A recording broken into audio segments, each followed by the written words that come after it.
The Phoenix Rising pregame show is brought to you by Reese's Dental and Braces.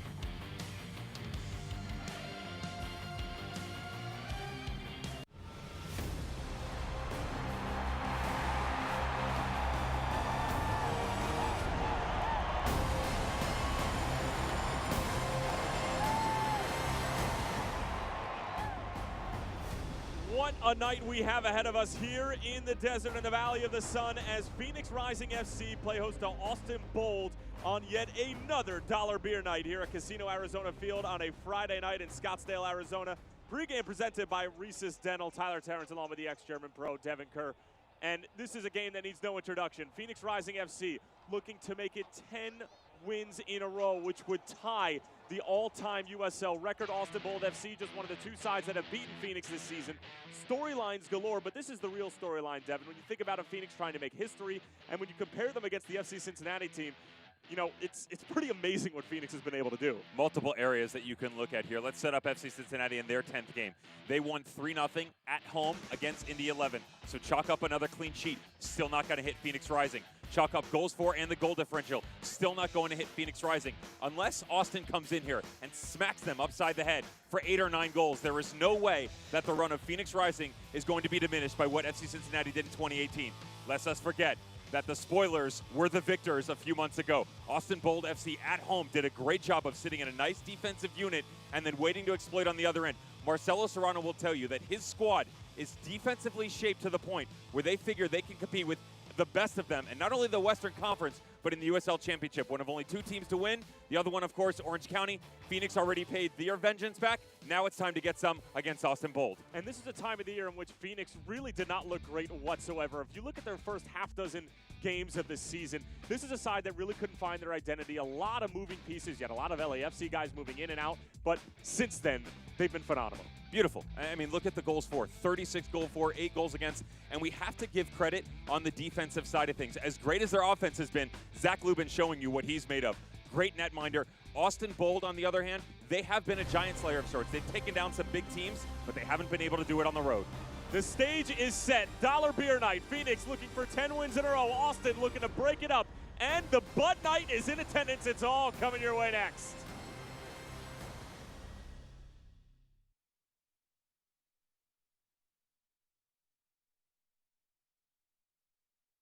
Mobile Mini is a lockdown defender. Have peace of mind using Mobile Mini, guarding all of your valuables on site, at home, or at your business. Mobile Mini storage containers are made of 100% steel and maximize your protection with our patented Tri-Cam locking system that is camera-proof, cut-proof, and drill-proof.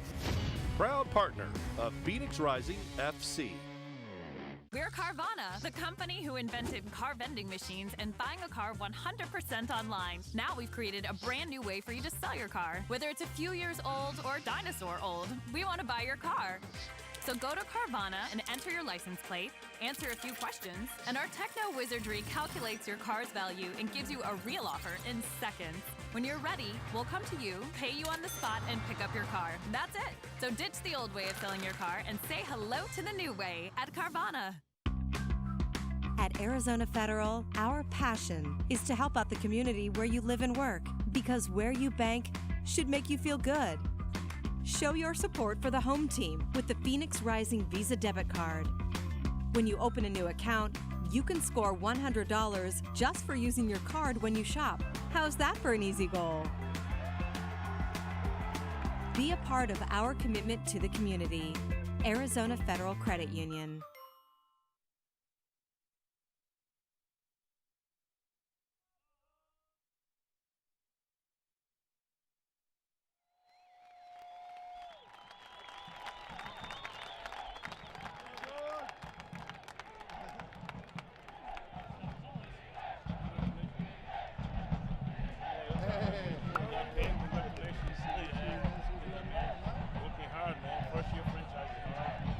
Welcome back to Casino Arizona Field as our head referee, Dejan Suzak, and his crew lead out Phoenix Rising FC and Austin Bold in what should be a terrific 90 minutes. Tonight's game brought to you by Equality Health. Tyler Terrence along with the ex-German pro, Devin Kerr. And Phoenix Rising FC looking for win number 10 in a row, looking to make it 12-0-0 on Dollar Beer Night. Meanwhile, Austin Bold FC looking to climb the ranks of the Western Conference. We'll take a look at how Phoenix Rising is going to line up. And Devin, no changes with the exception of Junior Fleming stepping in for Joey Calistri from that RGV win just a few days ago. Not surprised. The biggest question mark for you and I, and we said this to Rick Shantz, was what was going to happen on the back line. They stay with Mala and Farrell. In between Dia and Dambuya, of course, they've been great going forward. Midfield 3 the same. And of the boys up top, get the band back together. An opportunity to continue forth with ridiculous offensive prowess that has been Phoenix Rising FC. Remember, only 2 losses this year, one of which was against Austin Bold. That was early on in the season, right at the turning point. Coming out of that match 1-1-4. This is how the visitors are going to line up. There's only one change for Marcelo Serrano. Again, he likes to make the reference to this being a house. It takes time. He said he was hoping this project would be at this area 3 years down the line. They're much faster. He's really happy with how they progress. That one James comes in the like of DeMar Phillips on the left. Soto takes his seat. They're turning in a 3-5-2. Whether that comes to fruition or not, we will see. This is a team that uses a lot of similar personnel. However, they rotate a lot of shapes, a lot of sizes, throws you a lot of different looks, so they are unpredictable. What ends up becoming on the field, we don't know yet, and that's why they are so versatile but also dangerous coming down the stretch. Well, Marcelo Serrano, the 39-year-old manager from Brazil, has really captured the essence of this Austin City, and they're so dynamic. And you know, when you talk to a number of different coaches and players around the league, that's the one thing they say about Marcelo Serrano is he's not afraid to make those changes. And you know, he's going to have to make some change tonight if he's going to have to deal with this Phoenix Rising side. And there you have it. There is the Bud Night in attendance. I mean, you know, a couple games ago, it went viral, Bud Light Night. And of course, they have to send the Bud Night. Devin, the scouting report and our friend in the armor here. It's impressive. I mean, we see the 6'5" stature, but big, built heavy, and you see the 240 with armor. Really impressed by that medieval playing style and what he's able to do when he steps into the final third. Great defender, but the hops, they're questionable. On these set-piece opportunities, will they go to him on a regular basis?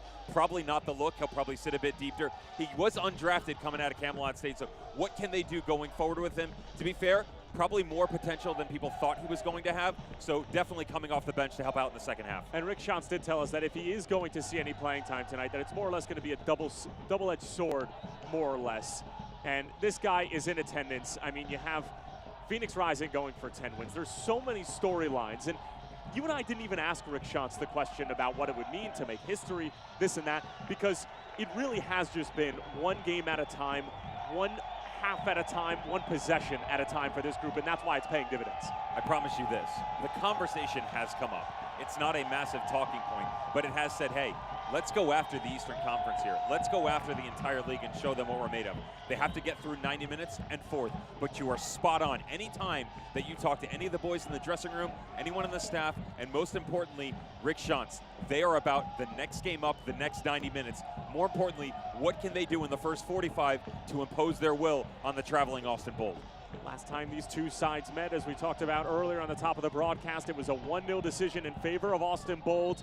As Dejan Suzak gets us underway from Casino Arizona Field, Phoenix Rising FC with the chance to make history tonight and potentially tie FC Cincinnati's record from a year ago for 10 wins straight.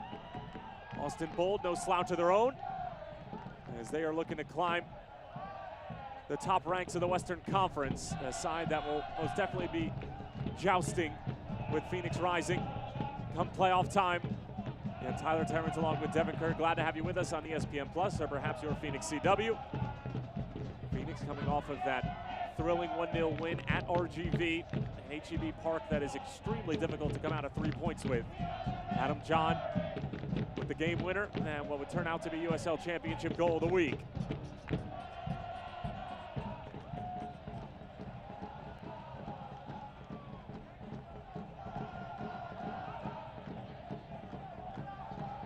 Mustafa Dambuya.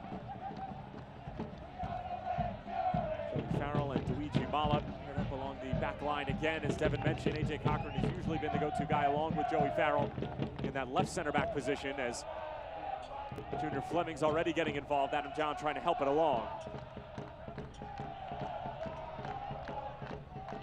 Diego Restrepo will ask Adam John to come challenge him. And Devin, that was the one change that I think we all saw coming. You know, it's been great that Phoenix has been able to go on this run when Junior Flemings and Kevon Lambert were away with Jamaica on national team duty. But when you look at Kalisha and Junior Flemings, and it's no offense to Joey Kalisha, he's a great player. We've seen what he was able to do with Tulsa, with St. Louis, and now obviously with Phoenix. But there's just such a difference in terms of what they bring to the table in this system.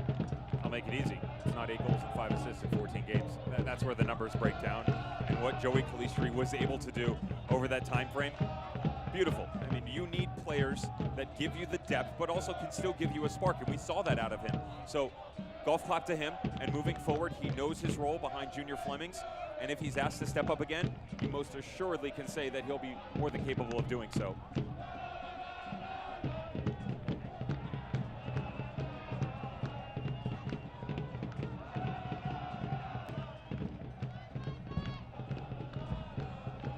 Long throwing opportunity here for Austin. It's not a bad one, but Luigi Mala lines it up. Junior Fleming's a bit of a heavy touch. He gets away. Dejan Suzak blowing his whistle, and Phoenix will take an opportunity to settle things down in the opening moments, but this is a side that loves to get going early and often. Dambuya. Solomon Asante, who registered his 10th assist of the season on that game-winning goal scored by Adam John. And Solomon Asante, according to the walking USL encyclopedia, Nicholas Murray, was the fastest player to the double-double mark in goals and assists. As Junior Flemings being brushed off the ball, but able to keep possession. Amadou Dia around the first defender. Where have we seen this before? A little bit indecisive, though, in making the decision to try to slip Junior Flemings through.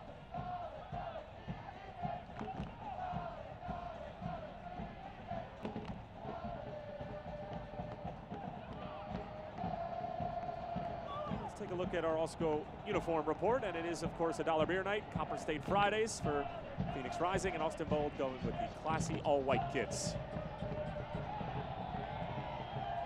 John Baquero wins it back. Jose Aguinaga. Good ball through for Junior Flemings. Flag will stay down. Flemings cutting it back on his left. Gets the delivery away. Dealt with by Austin Bold. Did the ball travel over the line? Yes, it did. And we'll have our first corner of the evening. Immediately, both teams feeling themselves out, trying to see exactly what shape will come to form in the likes of Austin Bold. It does look like DeMar Phillips is stepping in next to Edson Brafite on the left-sided defense. Again, they do so well sitting back, going forward. With Serrano, he said, obviously you recognize exactly what I was going for and thought it would take a bit longer. Happy with the boys so far. Baquero straight into the hands of Diego Restrepo. Looking to go quickly the other way.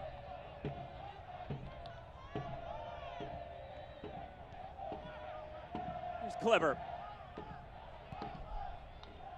One of the leading goal scorers on this Austin Bold side. He actually had 3 goals on the season going into that match against Phoenix Rising a number of months ago. Not just with 4.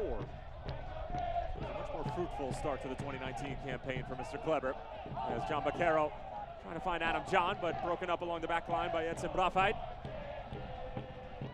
Lima trying to slip one through for Isaac Promise, but good denial by Amadou Dia.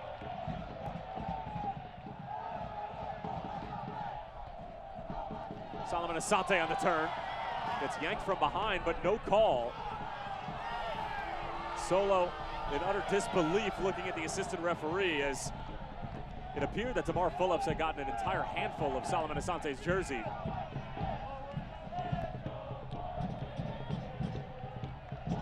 Mr. Bold, another good build-up. Asking questions of the Phoenix back line now. Just dinked in, pushing down for Kleber. Trying to turn, but broken up by Jose Aguinaga. Aguinaga a bit too quick the other way, and this is an Austin Bold side, Devin, that just 1 loss in their last 7. 3-1-1 in their last 5. They blew a 2-0 lead against Orange County in their most recent game, but they were able to get a late game winner in the form of Chris Tierpak. It was a 3-0 loss at San Antonio FC. That's the 1 loss, but before that, a 5-0 win against Colorado Springs, 1-0 win at RGV, which we've already talked about is so incredibly difficult to do. Do you see this Austin side as a team that's going to get a first-round home playoff match? No, they're not going to get a first-round home playoff match. However, they will be in the playoffs and they will be relevant. And their defensive shape is too good not to push teams away and really challenge them. What you have to take a look at when overviewing their body of work is, yes, we see the 8 wins. The big names that come in their win column, Phoenix, Real Monarchs, OKC. Now, when you look at the current standings, those are good wins. You have to realize those wins all came before May 10th. So it's been a long time since they beat a team that's quite relevant. More importantly, they haven't been able to do it on the road. 2-5-2 is not good enough to assure yourself a top 4 spot. That is taking nothing away from how good this team can be. And I say can because they've shown you glimpses, and especially at home. They're really hard to take down when you go to their place. But when they come on the road, they are a different animal. Have to find a way to be more consistent. Dabuya to the back post, and it's cushioned down nicely. Javier Baez into the hands of Diego Restrepo. We are in week number 20 of the USL Championship, so still a little bit of time to go for Austin to really make a name for themselves away from Bolt Stadium. But we are past the halfway mark. We've seen a number of sides making some mid-season transactions during that summer transfer window. Of course, Phoenix Rising FC sending Colin Fernandez over to St. Louis. St. Louis also acquiring Master Cashier the same week, so Anthony Pugh is definitely feeling like he needs some reinforcements, particularly in the midfield and moving forward. As Kleber dragging it along the byline, cuts it back, and cleared away by Joey Farrell. Inaga almost got caught in a challenge he didn't want to be stuck in. Flipped in, good opportunity here for Austin, and it comes off awkwardly of Andre Lima, and Zach Lubin scoops it up.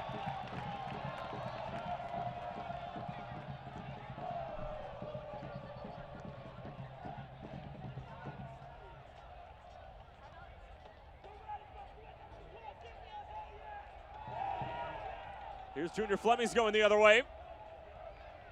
Aginaga back for Flemings. He'll take it on the first time, and it's not a bad effort whatsoever. Great interplay involving Junior Flemings.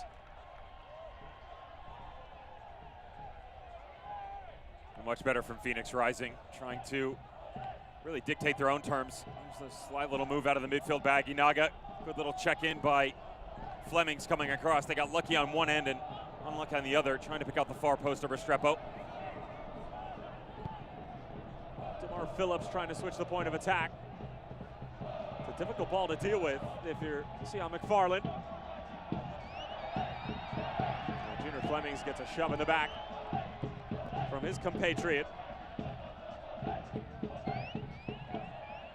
Long ball the other way for Asante, but he's offside. And a throw in back to Austin. And let's take a look at the Mayo Clinic injury report for tonight's match. Alessandro Rigi, Jason Johnson, both working their way back from extensive lower body injuries, and nothing to speak of for Austin.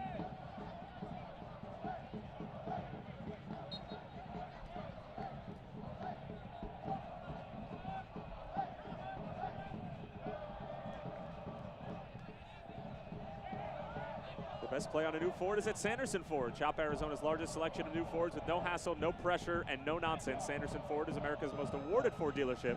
For customer service, shop Sanderson Ford. Flemings the other way as Phoenix have been hammering this left-hand side. Flemings curling a good ball in. John was a little bit behind it. Crowd wants a foul. Most certainly not going to get one there. Asante back for John Baquero. Trying to thread it through for Mustafa Nabuya.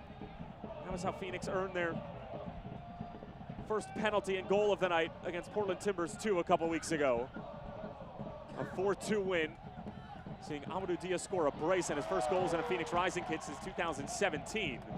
As Adam John was taken down from behind by Jermaine Taylor, and now a free kick in a dangerous area coming up for Phoenix.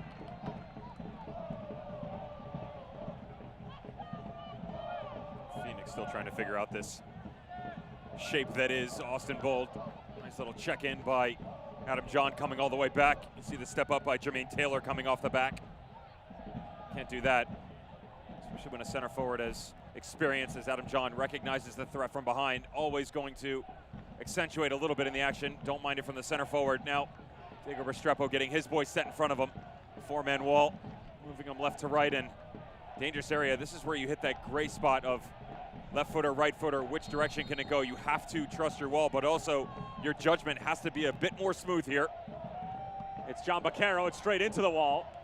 Musa teeing it up, he goes for the curler, but easy enough for Diego Restrepo as it didn't have nearly enough pace on it. And Restrepo going a little bit too quickly, and you've seen Austin a couple of times now, Devin, really try to catch Phoenix out on the counter, and Diego Restrepo is going to be the starting point for that. But if you are going to catch Phoenix, you need to make sure they catch them, because giving them extra possessions, giving them extra opportunities to go at you is not a look that you want. Especially when you start to commit numbers forward. If you start to counter and go fast in the other direction, you have to be efficient. That's where teams do get themselves into trouble. They push into the final third, you commit 6, 7, 8 guys, all of a sudden, yes, Phoenix is still making its way back. They've been better in defensive transition, but then the ball goes the other way. That's what you saw a moment ago, where the ball dropped on the back post, could not make its way to Lima on the backside. There was that awkward touch. Lubin collects it. They go the other way so rapidly. So you just have to find a way to make sure that you pick your choices out appropriately. There aren't going to be many of them. Dejan Suzak with a great little layoff that helps Phoenix Rising out a little bit, unbeknownst to him though. And that one too far out of the reach of John Baquero, but already you can see the ideas from Phoenix coming to fruition in the opening dozen minutes or so. And what a revelation John Baquero has been for this side. I mean, he adds a different dynamic, and Gladson Awako departed the team about midway through the first half of the season, and John Baquero has really just taken that number 10 role and run with it. And the biggest thing that Rick Sean says to us about Baquero is that, yes, he's obviously great on the field, but the way that he's assimilated with the culture, with the other players, has been second to none, and that's why he's had so much success. One of my favorite comments that came out of a recent conversation with Rick Shantz was, you know, what's been the thought process of him and Toronto, and, you know, they're not on the best run right now. Greg Vanny, because, you know, to be honest, haven't talked to Greg in a while. We report back to the coaching staff on a regular basis, especially the physios, and kind of give an update on where Baquero is from an athletic standpoint. He goes, I hope Greg forgot about him, to be honest. He's playing so well for us. Kleber cuts it back. He's playing well in this particular sequence, and Zach Lubin gets down to make the save. Zach Lubin currently leading the USL Championship in the Golden Glove race in the goals against average.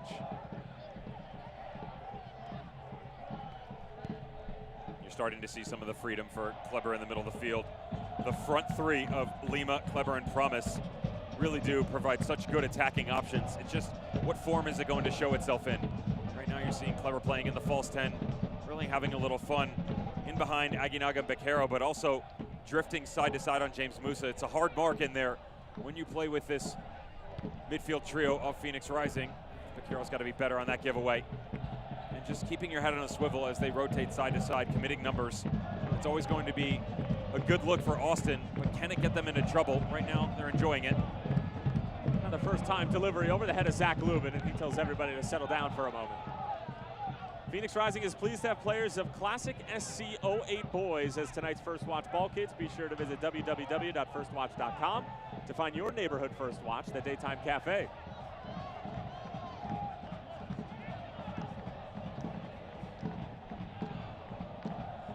Adam John helps it along. Jose Aguinaga brings it down. Good defending on this near side from Jermaine Taylor.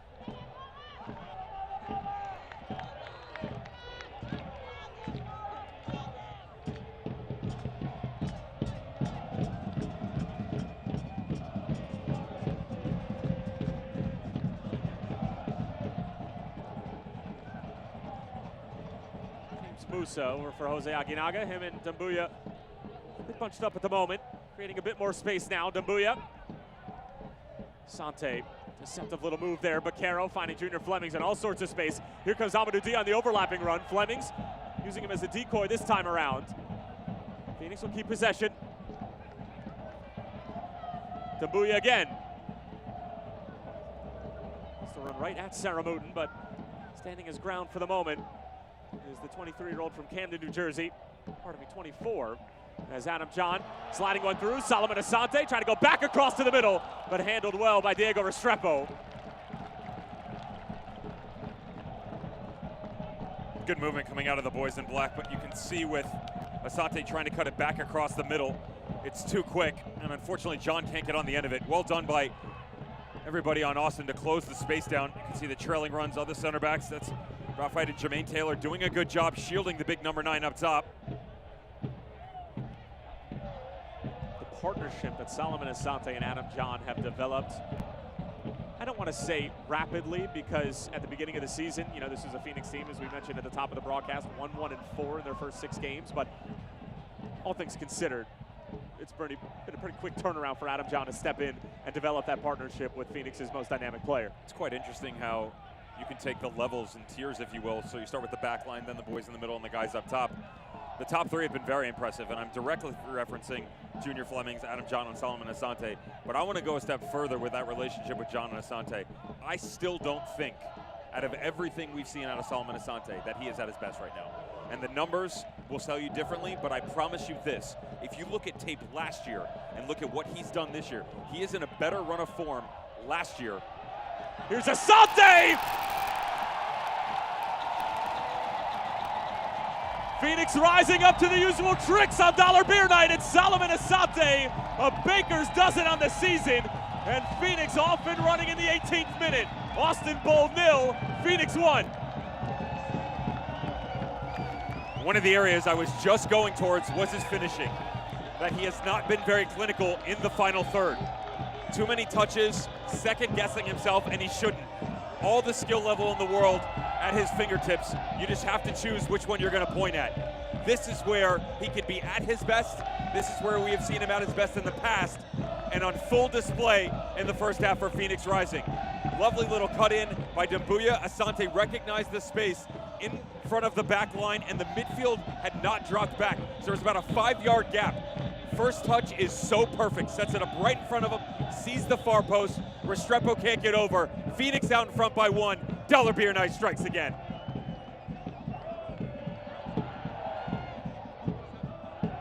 He's certainly getting his money's worth, that fan. Solomon Asante, a man on fire at the moment. He unfortunately did not reach the pinnacle of goals scored in consecutive games after missing out against RGV, but he's looking to start a new trend here against Austin. And the way that he struck that ball, it almost looked initially like it was a toe ball, but on second look, he just hit it straight on. That was the only way that he could hit it and score where he scored. Locks the ankle, and that's one that can get you in trouble at times, where you overlock and you come straight onto it. It hurts. It's not a fun one. But that's that move we talked about from Solomon Asante, where he has so many tricks in that bag of his, but can he put them all out in front of him on a regular basis? I still think that there is much more to come from the Ghanaian. More importantly, you see the movements out of the outside backs getting involved, and Doumbouya doing a good job coming back across.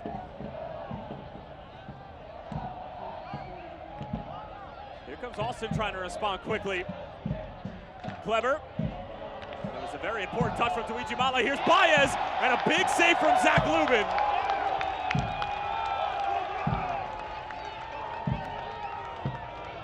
Earned his 9th clean sheet against RGV.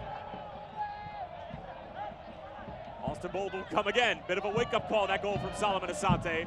And this one angled too closely to Lubin. Said coming in, everything can't be in the final third for Phoenix Rising. Have to showcase the back line, and more importantly in this situation, Zach Lubin. Great job just drifting to his left side, trusting his technique.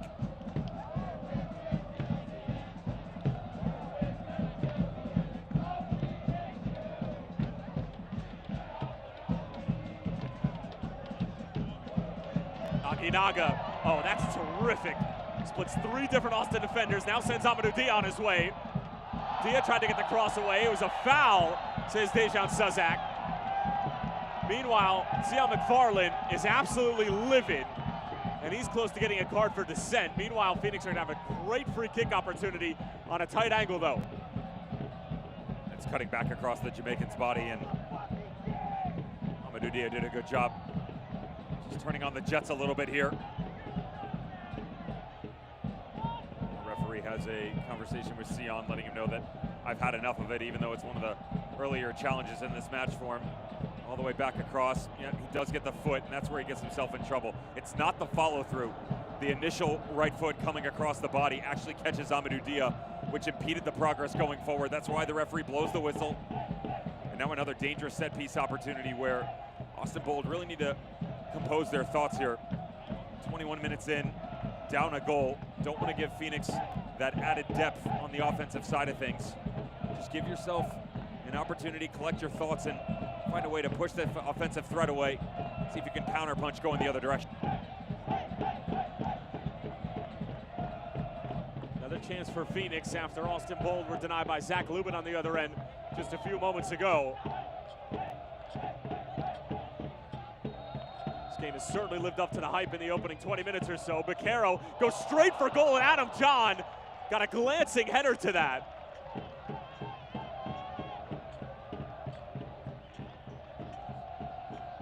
That ball was coming in 100 miles an hour from Baquero. All you can ever do in these situations is a redirect. Very difficult to get the entire form. That's Baquero, to be honest, probably trying to pick out that far post, get a bit cheeky, catch Diego Restrepo sleeping. Adam John thinks, hey, if I can just get a little touch to this and maybe push it into the back of the net, we can get out in front by 2. Not the case. Goalkeeper gets lucky. Now we know that John holds himself to an incredibly high standard. Does that need to be in the back of the net for you? No. No, this is 100%. Too much pace on it. It's going to goal for John Baquero. And if you get on the end of it, great. But you better believe the Spaniard was just trying to pick something out and hope that the goalkeeper had shifted himself to the front a little bit, waiting for the back post ball to be lofted in. When he hits it with pace, that's a much different look from such a tight angle. Very difficult to pick out. Here comes Austin. Baez gets it back, loose in front. Joey Farrell clears it away. Baez, top of the box. Kleber, great first touch. Here's Kleber, and it's straight into the hands of Zach Lubin. But Austin Bold, after the goal from Solomon Asante, have clearly woken up, and they're asking a lot of questions of Phoenix at the moment. How quick to go to ground were Joey Farrell and Aguinaga. Watch this little turn back across the body. Right there. Thank you very much, boys. Enjoy the little slip and slide. And to be fair, should have done better from here. On the left foot of his, about 10 yards out. Loads of space to work with. Kleber goes right at the goalkeeper. Zach Lubin getting quite the workout in the first half of these first 45 minutes at Casino Arizona Field. Again, Tyler Terrence along with Devin Kerr. As it stands, Phoenix Rising FC will move to 12-0-0 on Dollar Beer Night. They'll win their 10th consecutive game, which would tie FC Cincinnati from 2018. And heading into this game, I mean, you and I usually have our little pre-broadcast powwow. It was so difficult to decide which storyline to run with because there are just so many of them.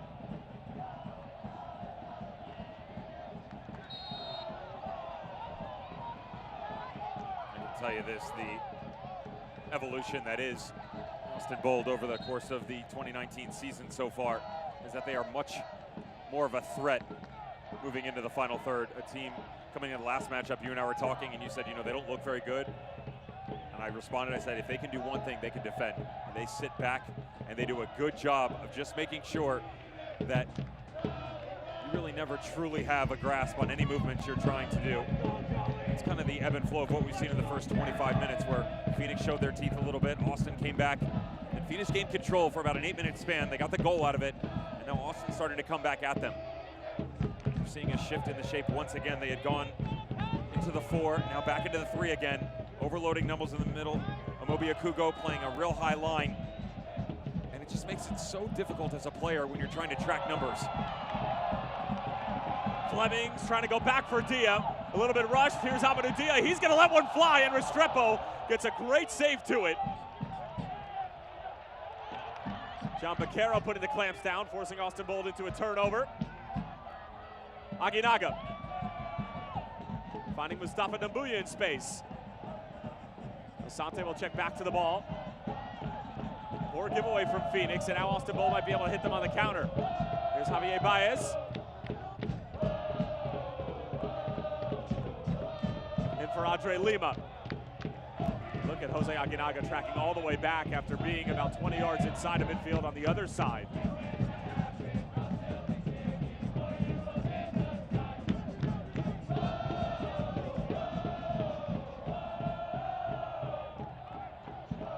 Baquero. Asking a lot of leg work out of John. Restrepo just loops one in. Tamar Phillips forced to get rid of it. Aguinaga challenging. Isaac Promise, who's been relatively quiet tonight thus far, finding Javi Baez. Now it's Andre Lima. Kleber was asking for it.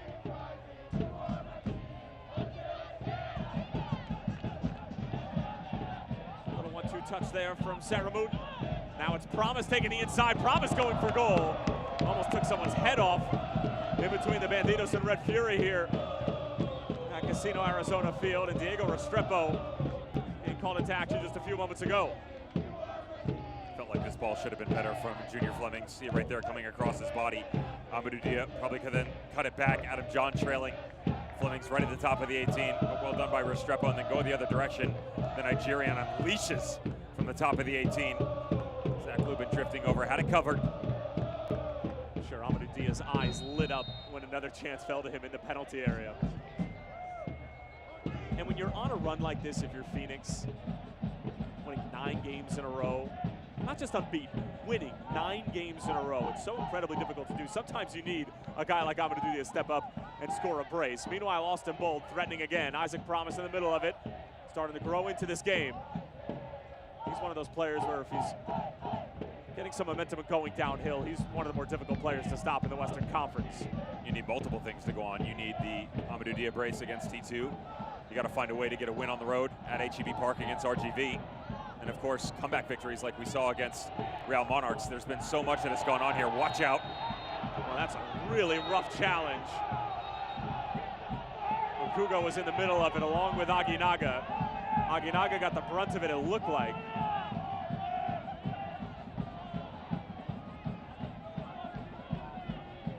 Austin Bold players are claiming that maybe Aguinaga should see a card and vice versa. And it will be Okugo.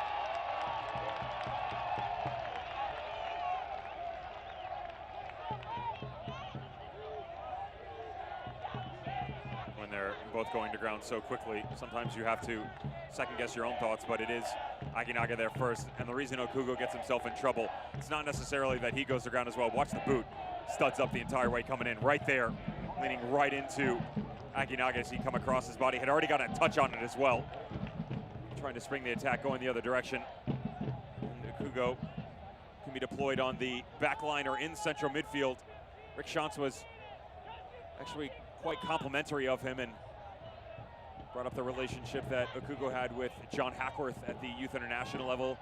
Said, you know, you can use him on the back line, you can use him in the middle. We've seen him spray out wide before, and Rick said, I think John Hackworth's right. He's too technical of a player to leave on the back line, and that's a compliment because he is so good going forward and sitting back. Kind of an engine room type of guy that when you pair him along the likes of Javi Baez, do a good job of helping this team sit in a block of 6-7 and then release that vicious attack going forward. Unfortunately for Okugo, just overstepped himself a bit.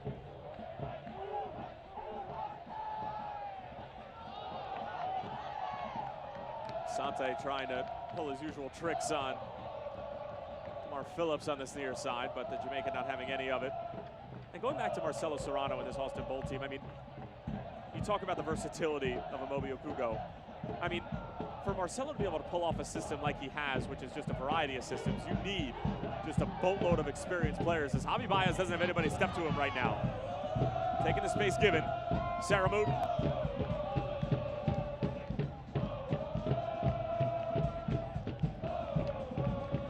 Awkward header from James Musa. Clever tracking it down. Luigi Mala has to get a foot to it. No call from the referee. Mala has Dia available, takes a nasty deflection. Here's Lima, great sliding challenge, loose in front, somehow still off the line, and a great clearance again from Phoenix. I believe it was Joey Farrell.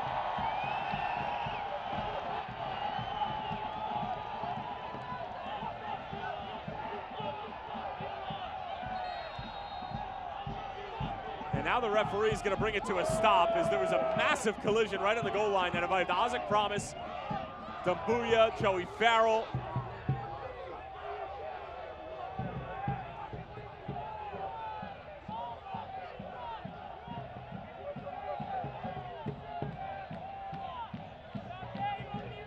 Asante was late arriving into the picture when that whole thing was unfolding, but it looked like he caught a little bit of physical action away from the ball. It was actually checking back on the counterattack going the other direction when he got whacked. But with Dumbuya, watch Zach Lubin here. Just kind of loses this in the air. There's a little tussle on the far side. Good tackle by Kleber, and then well done here. Tracking back across by Lima, tries to chip him. Second effort, Lubin just can't get his feet underneath him. And then well done by Dumbuya. You can see it following through. There's an initial tackle and then a second when he does come back across. Well done by Joey Farrell to thwart it off, and it's right there on the one step, and then the second one right here when he just follows through. Joey Farrell going to ground again. There was an attack that was hoping to be sprung by Phoenix Rising. Well done by the referee to understand there were multiple bodies on the ground that needed tending to.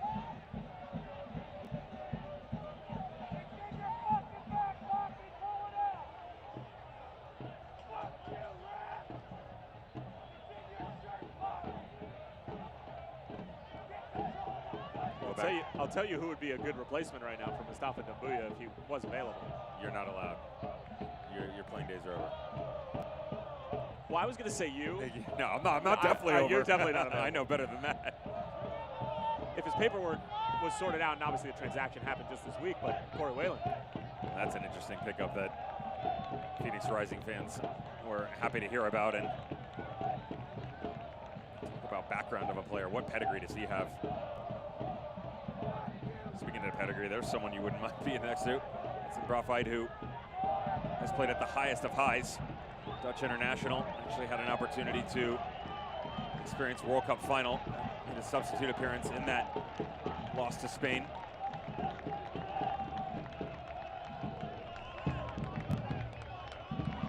It's not a look that Rick Schantz was ever thinking he was going to have to dive into. The outside backs in Amadou Dia and Doumbouya have really been Ironmen over the course of this season so far. Who's your first option off the bench? Austin Ledbetter? He's the easy like-for-like one. I mean, to be honest, most of the options you have are all in attacking form. Jay Cochran's still coming back from the illness he picked up just before the RGV game. One of the odder situations you'll ever hear.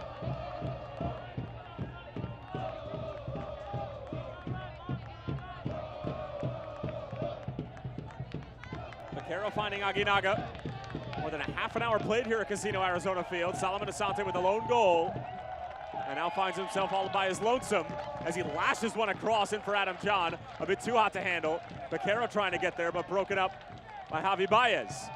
Lima checking back to the ball. Great little turn away from pressure. Here's McFarland going the other way. Running right at Amadou Dia. A heavy touch. Dia goes to the ground and gets it absolutely right. This is one of the more fun matchups that you'll see at the USL Championship level. With all due respect to the players out there, two very attack-minded outside backs. It's Jan McFarland, who's now gone to ground, and Amadou Dia. McFarland just let this ball get away from him a little bit. A guy who is pretty much had the ball glued to his feet when he gets into the final third. Not the case in this situation. To give you an idea of all the looks Marcelo Serrano currently throwing at this streaking Phoenix Rising team. We have a couple programs that we can pay attention to when it comes to statistical breakdowns, heat maps, things like that, tracking players' movements. One of them has actually gone through 4 different formations right now on the way that Austin Boulder's setting up. They started in a 3-back system. They had 5 overloaded in the midfield. They dropped into a 4-3-3. They've moved into a 4-2-3-1 and now back into a 4-3-3. And it's not only the formations, but it's the way that it's taking shape with the players, where Isaac Promise was on the right, now he's moved over to the left. You saw that from Sarah Mouton. He was actually playing alongside Damar Phillips. He's now created more of a central role for himself, helping out just next to Amobi Akugo. And that's the ability to give you so many different looks. The unpredictability of Austin Bold is why they have been able to successfully break teams down on a regular basis. Again, the biggest problem for them is their inability to execute when they go on the road. Yes, they're down 1-0, but all the different looks they're throwing at Phoenix Rising right now really hasn't given them the greatest looks for the home squad in the final third over the past 5-6 minutes. And it's interesting for this Marcelo Serrano group because you have coaches sometimes that will bring in players and he'll mold the system around the players that he brings in. Then you'll have players who are brought in because they're supposed to fit a specific system. And the most obvious sports analogy to make is Bill Belichick. He's going to bring guys in that are going to play in his system. If you're not going to play in his system, you're not going to play. For Marcelo Serrano, he's bringing guys in that he knows can play in a multitude of different systems. The market for that becomes exponentially smaller, as if it already wasn't small within the USL Championship. Take a look at guys like Bob Lilly, what he did with Rochester Rhinos, what he's doing with Pittsburgh Riverhounds. You can even make the reference to, and I understand we're staying in the Eastern Conference, but fans need to know who these people are. Mike Anhauser, the Charleston Battery. He gets a lot of players like that as well. But that also makes it that much more difficult. That's why they are so successful over those long time frames. Charleston Battery in the modern era, the only team every single year to make the playoffs.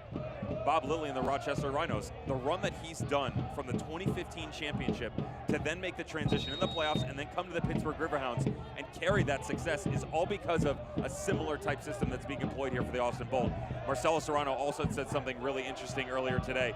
When I talked to him about the shape of his squad and basically the philosophy behind it, I said, listen, coming into your latch matchup against Phoenix Rising, a lot of people were not high on you guys. They didn't like the style you were playing, but the one thing that I said to everyone that you guys could do was defend, and that eventually you would turn into an attacking team. He said, you know what, you're one of the few people that saw that. I'm not saying this to give myself a pat on the back, but you're one of the few people that saw that. And statistically, if you look at this squad, what they did in the first few weeks and what they've done since, they have gotten better each and every week. Just now, figure out a way to do it away from home, and you can then start talking about one of those top 4 positions. Well, they're currently trailing Phoenix Rising right now, 1-0. Will resume play after the referees used this opportunity to get a hydration break in after the Sean McFarland injury, and it is a true injury as London Woodbury is going to come on. And McFarland, who's obviously distraught, not only due to the injury, but I'm sure leaving his comrades. And London Woodbury will make his debut as this is the first time ever that's saved by Zach Lubin. And the offside flag is up on Isaac Promise.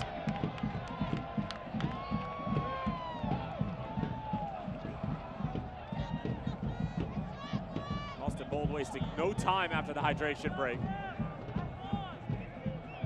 Pretty was this little flick to the far post. Sarah Moon just knocking it across. Not a lot of space to work with here. Lima, nice rotation across. It's really hard to get enough power behind this ball. Lubin able to get down into the corner, push it away. There was a trailing run on the rebound.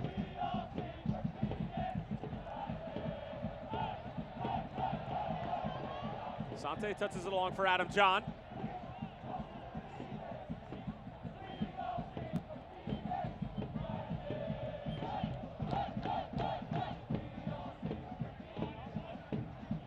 Trying to pick out the big number 9 up top, but cleared away by Jermaine Taylor.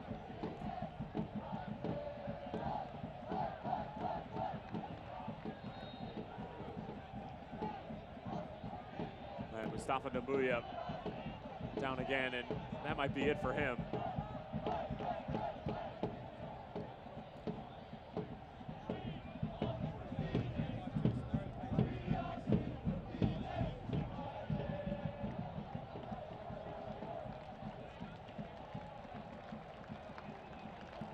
Approaching the 40th minute in this matchup between these two top 4 teams. Never would I have ever told you that you would lose both outside backs and the likes of Mustafa Dambuya for Phoenix Rising and Sean McFarland, and immediately it will be that switch in Austin Ledbetter. He is the one that fits the mold, at least initially. You could do a rotation out, the likes of Joey Farrell or Dweiji Mala, who could fill that gap, but when you have someone who has come up through this system and recognized the opportunity available for him, why not give him a shot?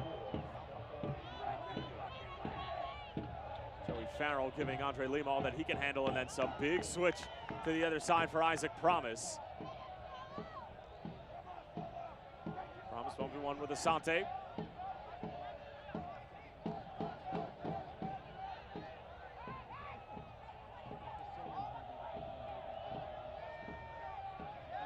Solo steps up and takes it away. Asante 3v2 if he hurries. Slides it through for Junior Flemings. Great ball, excellent first touch. Flemings, and it's saved by Restrepo. Adam John wanted it, and he probably should have gotten it, but Restrepo up to the task.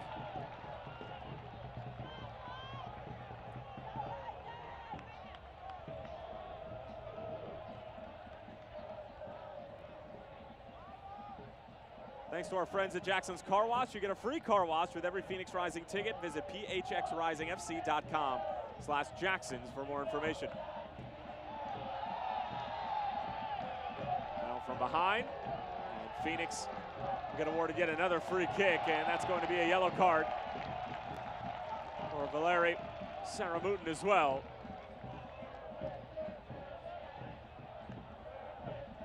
Now this had to be. There was a great step by James Musa and an opportunity for him to progress a bit further up than we normally see him. Shades of RGV and trying to unleash things outside of the 18 in his first goal in Phoenix Rising uniform. Musa understood it, got out in front, and Sarah Mooten gets the yellow card, rightfully so. This is something special from this distance if John Baquero wants to go direct and challenge Diego Restrepo. Went with 4 on the wall last time, and now you are right down the middle. Expect possibly 5. I know it's from distance, and Baquero wants it walked off. Feels like they're too close. Look, interestingly enough, that Restrepo has actually shifted over to that right side. Baquero will recognize this. That is a lot of space for the Spaniard to work with. Baquero, not a bad effort, and Diego Restrepo was more than interested in that one. You're going to hear some cheers for what fans thought was a goal, but just rippling the backside of the net. Good effort from Baquero. As good as a goalkeeper as Diego Restrepo is, you have to wonder why he's lining up so far right, almost enticing Baquero to challenge him.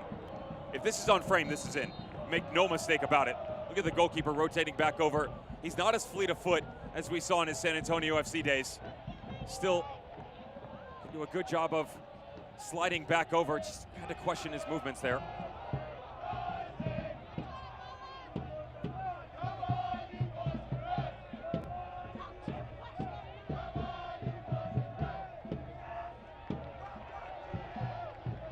John laying it off for Junior Flemings. Big touch into space, but that was out of play.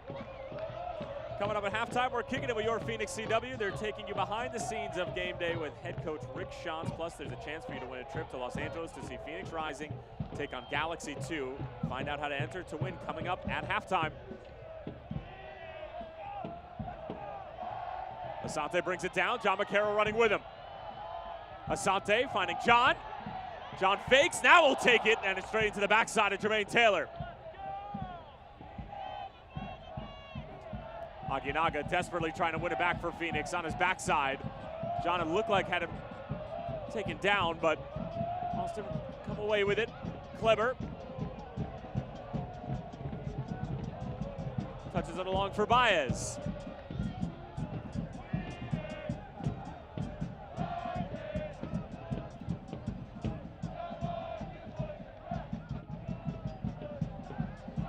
Andre Lehman thought about hitting it on the first time. Wouldn't have been a bad idea. Instead, Luigi Mala gets a step to it.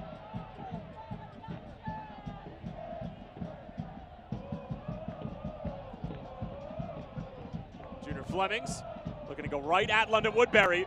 Flemings with great pace, curls it back, looking for Asante. Good challenge in the middle of the park from Austin Bold as they're doing some desperate defending.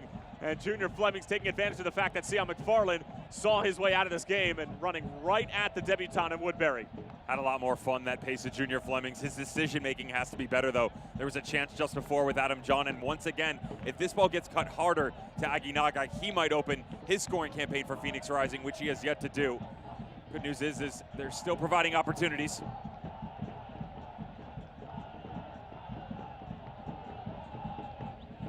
Corner kick coming up, brought to you by our friends over at Carvana. John Baquero signals the motion. Good ball in. John challenging. And so is Jermaine Taylor.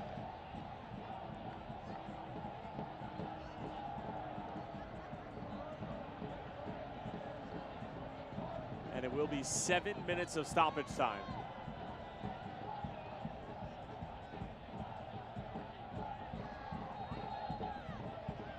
Musa was fouled from behind.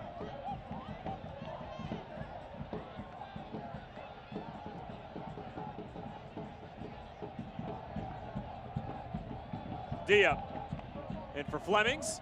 Take the shot again, but straight into Restrepo.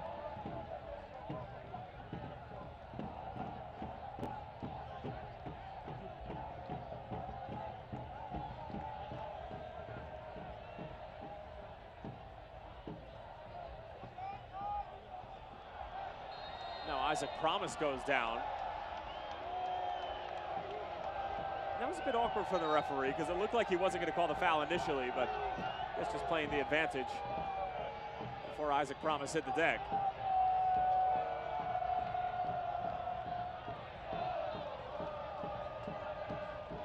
Quality sportsmanship by Justin Ledbetter, just stepping out and Stretched arm there, well done, and you just sense the bit of emotion starting to come out from Austin Bold and their inability to maybe take advantage of some of the opportunities they've had. There's been a few here in the first half, could have done better with. There's the goal line clearance by Joey Farrell and Dambuya. That unfortunately led to his demise and ultimate substitution. In steps Austin Ledbetter. A couple strikes from Lima. Kleber had the one just inside the 18 as well, right at Zach Lubin. Austin Bold had their chances as well, just haven't been able to execute. Dia in for Junior Flemings. Numbers arriving for Phoenix. Flemings looking for Aginaga. Almost able to bring it down. Circles back around to keep it in play, however.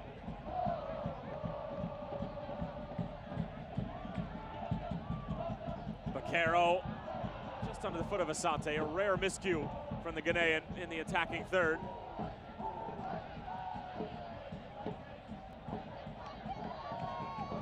So in terms of the pace and the rhythm of the game, what we could have expected? That was the big question mark, is what was Austin going to throw at you and how would Phoenix then take it on? It's been full steam ahead. What I'd like to see out of Phoenix, though, is turn it up even more. You can see in transition, they are starting to really find space. And it would be shades of what you saw in 2018. One of the better transitional teams that turned into being able to put the ball on the deck and play a bit more. Rick Sean said that that was their main goal coming in. And I'm not saying get away from what got you here, but the best opportunities they've had, especially after the goal, have been in the form of the rapid-fire transitional play where you get 3-4 men running downhill the entire way. Austin Bold, on the other hand, just stick to what you're doing right now. You're throwing so many different looks at Phoenix Rising. They're having a hard time understanding what's coming in the other direction. Now gone flat in the middle with the three, where you see Baez, Saramutin, and Akugo literally sitting in a traditional 4-3-3 instead of an inverted triangle. Flat back four as well. And Phoenix just trying to find a way to pick them out. Asante towards the back post, a little bit too much on it for Junior Flemings. But Amadou Dia, thankfully for Phoenix, is a little late arriving to the party. Dia now, a couple of shakes and a shimmy. Can't get rid of Baez just yet. And last touch coming off of Dia.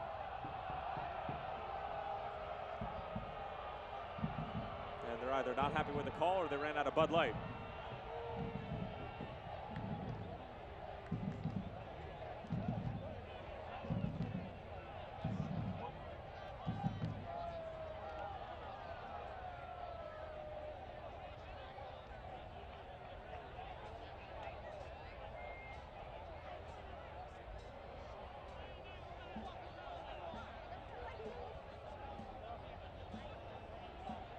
With 3 points tonight, can go 6 points clear atop the Western Conference table of Reno. It's been on an absolute tear, and they're coming off of a impressive come from behind victory against OKC Energy FC. That secondary ball kept in play. Lima let it bounce.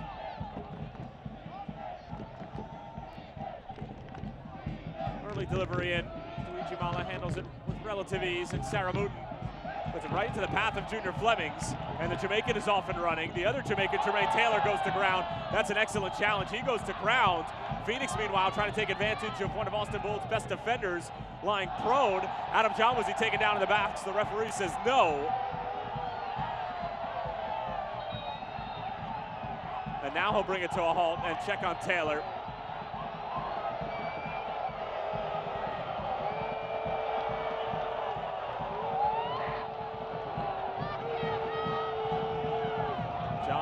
Visibly shaken up, as does DeMar Phillips.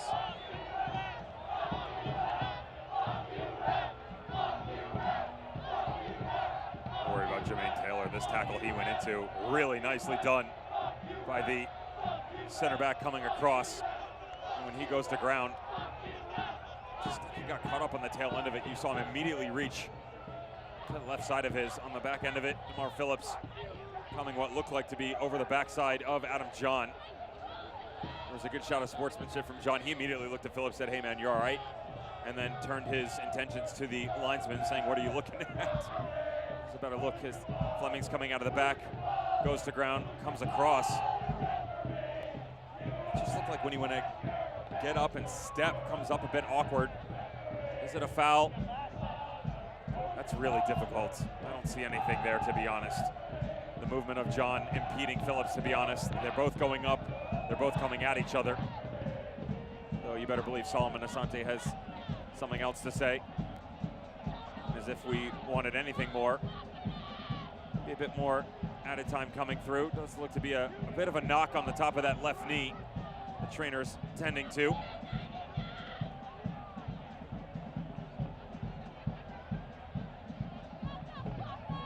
Taylor is such a rock at the back for Austin Bold. He really is one of those guys who can hold it down, whether it be a 3-back system, a 4-back system, a 5-back system.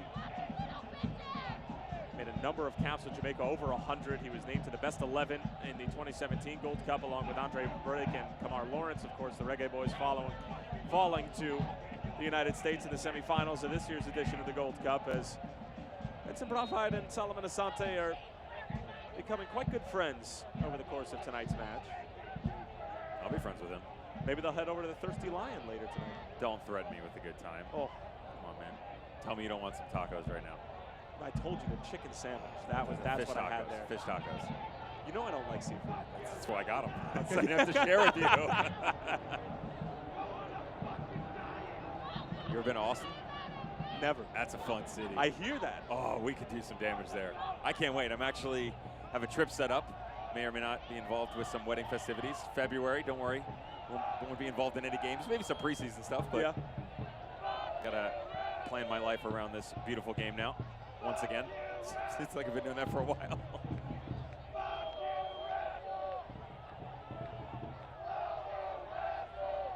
Will that be your first time?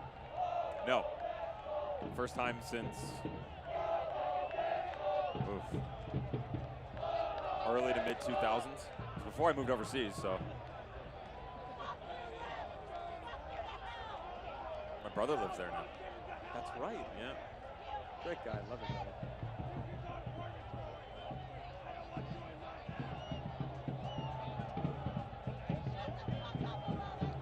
Austin trying to pull one back before the halftime break.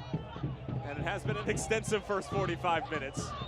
And I say 45 very lightly.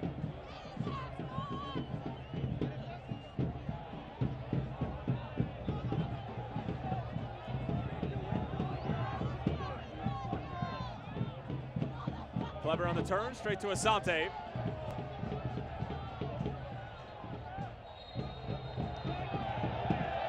And that's going to do it for the first half. Some sarcastic cheers as finally it comes to an end. Phoenix Rising with a 1-0 lead thus far. Zach Zlubin has made a number of saves, as has Diego Restrepo.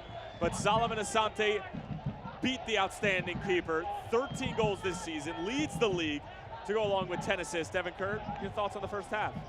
You can see both teams really trying to figure each other out still. Thought there was a very good job done by Marcelo Serrano adjusting his tactics to really counteract what Phoenix Rising was showing at them. I now like to see the home squad flip the page a little bit. We said transitional play was starting to look good for the boys in black. Turn the pace up a little bit in the second half. Really run at this back line, especially with Austin committing so many numbers forward. Phoenix Rising FC halfway home to tying the all-time USL record for consecutive wins at 10 and moving to 12-0-0 on Dollar Beer Night. Austin Bold have a lot to talk over at halftime. It's 1-0. We're kicking it with your Phoenix CW if you're over there.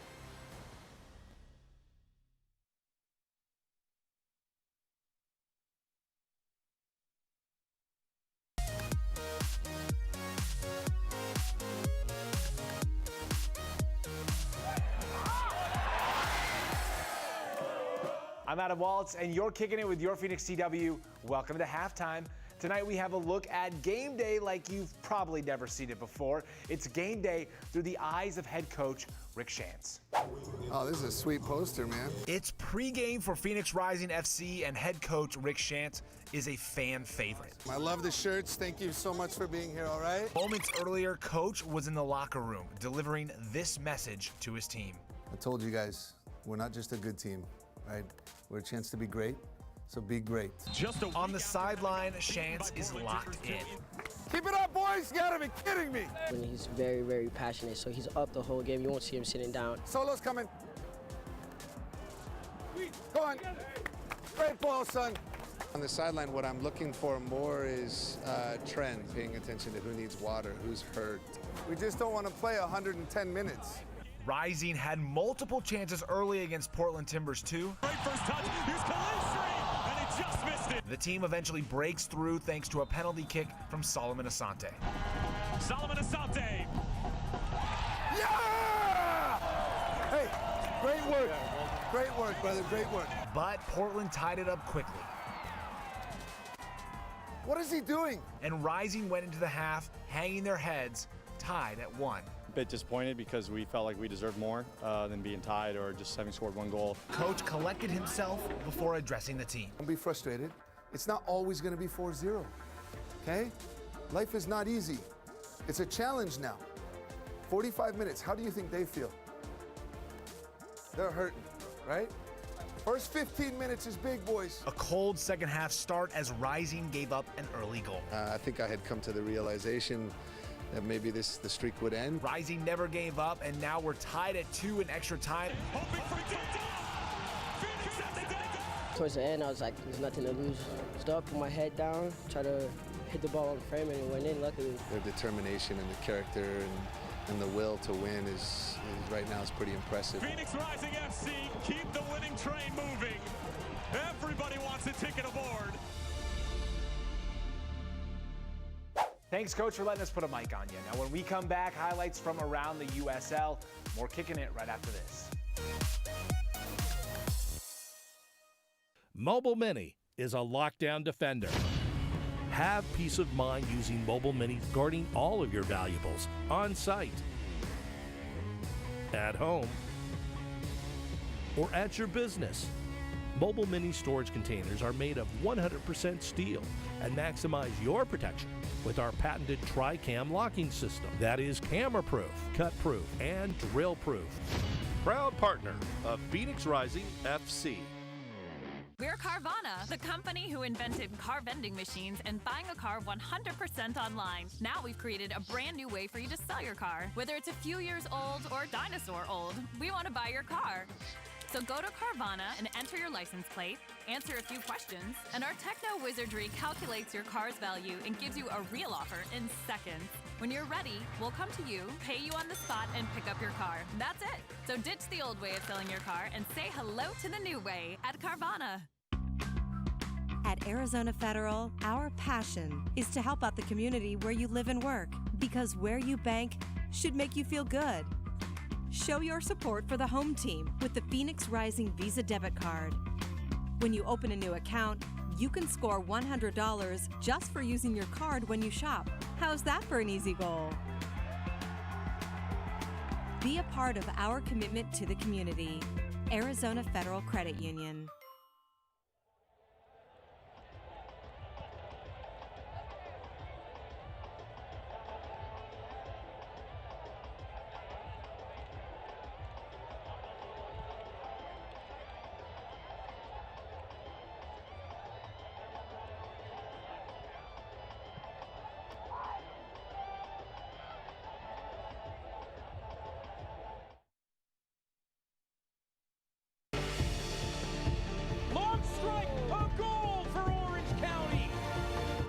Lacroix and Duke Lacroix. This is dangerous, headed on frame.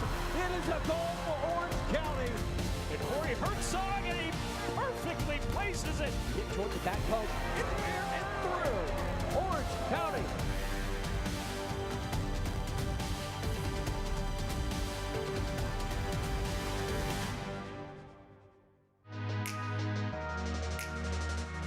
Reese Williams with some space.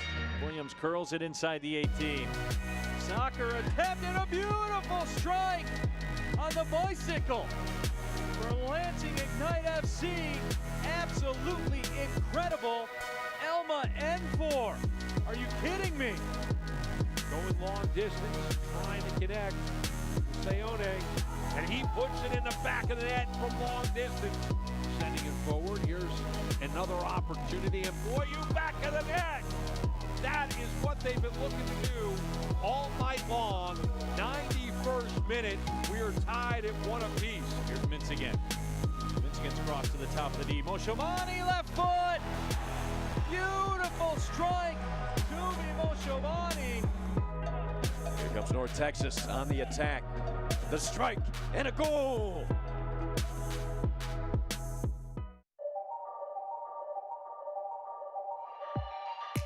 Is this the moment? Jose Angulo! Dillon Stadium alive again! Martinez! What a way to secure a hat-trick! Douglas Martinez taking the spotlight! To keep it out does the 17-year-old. Looked like it hit the heel of Forrester, and the Bold have the answer moments later. Guess who? Tierpak. Cervantes got the early rounds against the super sub. There's bodies up there. There's bodies up there. Let's see this. This is where he shines. Cross sent in, lets it through. Here's Partey. Can you believe that? What a strike! His second on the year. Kobayashi trying to pick it up Brian Wright. Wright breaks it down. Wright puts it in.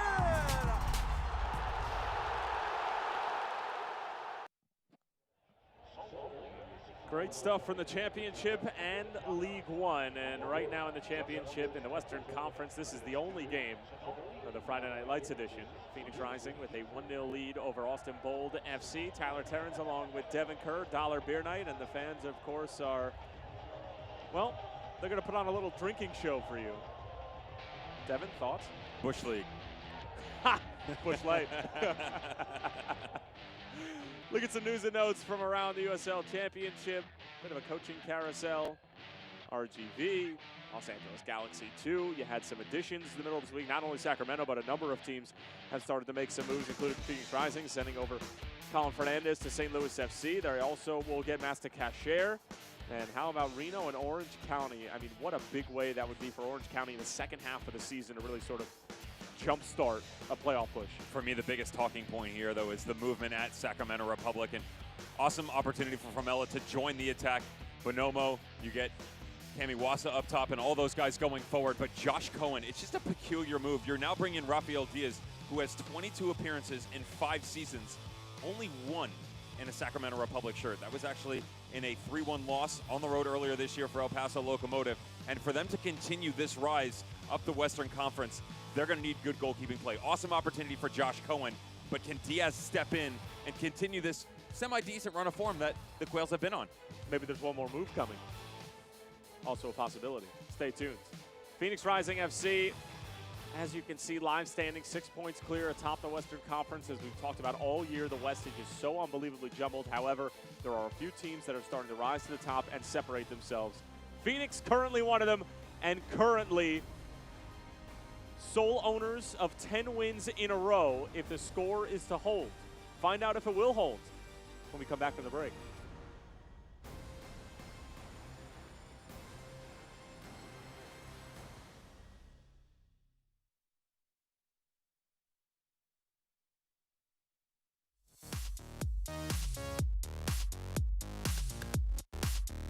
Welcome back to Kicking It. I'm Adam Waltz. Your Phoenix CW is giving away a trip for 2 to see Phoenix Rising on the road in Los Angeles. Chloe Marr shows us how to enter. Thanks, Adam. We're here at Phoenix Sky Harbor Airport because your Phoenix CW is sending you and a guest to LA for the weekend to see the Phoenix Rising on the road. Grab your favorite Phoenix Rising swag, throw it in a suitcase, and get ready to take off to a game in LA. But first, you have to win. So enter online at yourpaychecks.com/contest. All we need is your name, email, and phone number. The contest is open now until July 22nd. If you win, you'll get 2 tickets to the game against Galaxy 2 in LA on August 3rd, plus a meet and greet with the players, and the best part, we are covering your hotel and airfare. And remember, you have to enter before July 22nd. Just head over online, yourpaychecks.com/contest. Adam, back to you. Thanks, Chloe. Here's the website to enter one more time, yourphx.com/contest. Chloe and I will see the winners there in Los Angeles, so good luck. You never know what or who you'll see at a Phoenix Rising game. Now, back on June 30th, there was a sports team mashup as Phoenix Rising unveiled their Arizona Coyotes Kachina warm-up jerseys. The warm-ups follow suit with the Arizona Coyotes' original Kachina jerseys, now used for throwback games. Coyote skaters Clayton Keller, Jason Demers, and Vinny Hinestroza were on site repping Rising gear. Their thoughts on the Coyotes' Kachina warm-ups. You can't go wrong with Kachina at all, so I think it's a great decision by them, and hopefully we bring them some luck tonight. We always play well on them, so I hope they play well on them and enjoy it as much as we do. Yotes players got their own custom Rising jerseys and even had a chance at halftime to score against goalkeeper Brandon Keniston. You're watching Kicking It on your Phoenix CW. Stay right there. We're back with the second half right after this. Mobile Mini is a lockdown defender. Have peace of mind using Mobile Mini, guarding all of your valuables on site, at home, or at your business. Mobile Mini storage containers are made of 100% steel and maximize your protection with our patented Tri-Cam locking system that is camera-proof, cut-proof, and drill-proof. Proud partner of Phoenix Rising FC. We're Carvana, the company who invented car vending machines and buying a car 100% online. Now we've created a brand new way for you to sell your car. Whether it's a few years old or dinosaur old, we want to buy your car. So go to Carvana and enter your license plate, answer a few questions, and our techno wizardry calculates your car's value and gives you a real offer in seconds. When you're ready, we'll come to you, pay you on the spot, and pick up your car. That's it. So ditch the old way of selling your car and say hello to the new way at Carvana. At Arizona Federal, our passion is to help out the community where you live and work, because where you bank should make you feel good. Show your support for the home team with the Phoenix Rising Visa debit card. When you open a new account, you can score $100 just for using your card when you shop. How's that for an easy goal? Be a part of our commitment to the community. Arizona Federal Credit Union.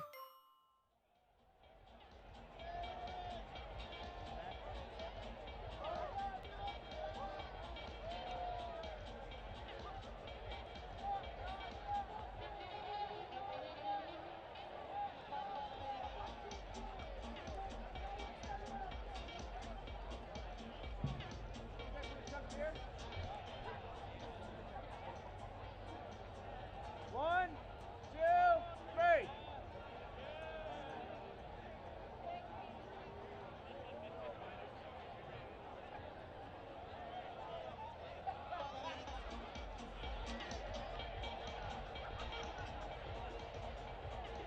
Almost set for the second half here on Dollar Beer Night at Casino Arizona Field. Phoenix Rising FC with a 1-0 lead over Austin Bold and Marcelo Serrano. Solomon Asante with the lone goal in the first half. Devin, what are we expecting to see in the second? I'd like to see some more movement on the left side of both squads. Isaac Promise going downhill against Austin Ledbetter. Of course, Ledbetter replacing Dumbuya, if you're just joining us, going down injured in the first half. And how about London Woodbury? And he's going to have his hands full with Junior Flemings. Sion McFarland going out, both outside backs for respective teams, having to take a seat inside of 40 minutes in the first half. Rising, downshift a little bit. I know they like to put the ball on the deck and play around, but when they went high tempo, they had a lot of success. For Austin Bold, a lot of the same thing. Just sit in your block and try and counteract the other direction. You provided yourself with some opportunities in the first, just got to find a way to close things out in the second. Well, with a lot of whistles, physical play, injuries, it was very stop and go first half. We're hoping to have a bit more of a smoother ride here in the second. Again, Tyler Terrence along with Devin Kerr. Glad to have you with us on ESPN Plus or your Phoenix CW. As it stands, Phoenix Rising FC 6 points clear atop the Western Conference table. 10 wins in a row, tying FC Cincinnati from 2018. And 12-0-0 on Dollar Beer Night. Did I miss anything? Baquero sliding one through. Good chance here, but it's well behind Adam John, and a fall for Baquero, trying to cut it back on his right. And Austin Bold FC dealing well with the pressure from Phoenix, now trying to go the other way.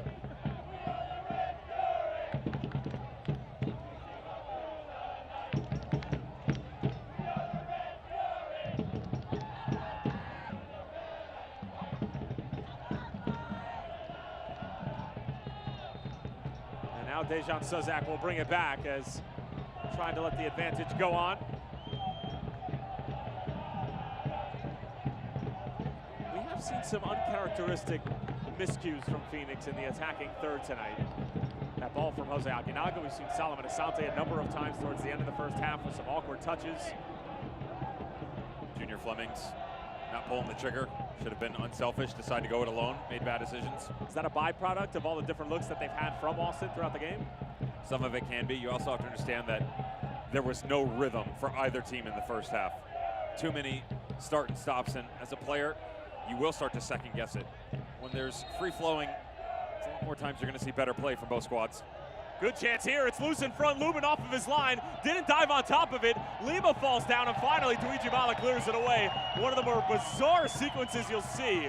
There were about 3 different Austin Bolt players all waiting to hit the ball. Lubin sort of was just tiptoeing out.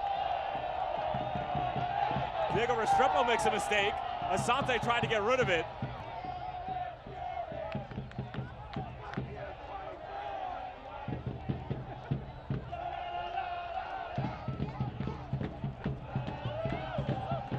Correct me if I'm wrong, but Diego Restrepo has been picked off by Solomon Asante in the past and scored on.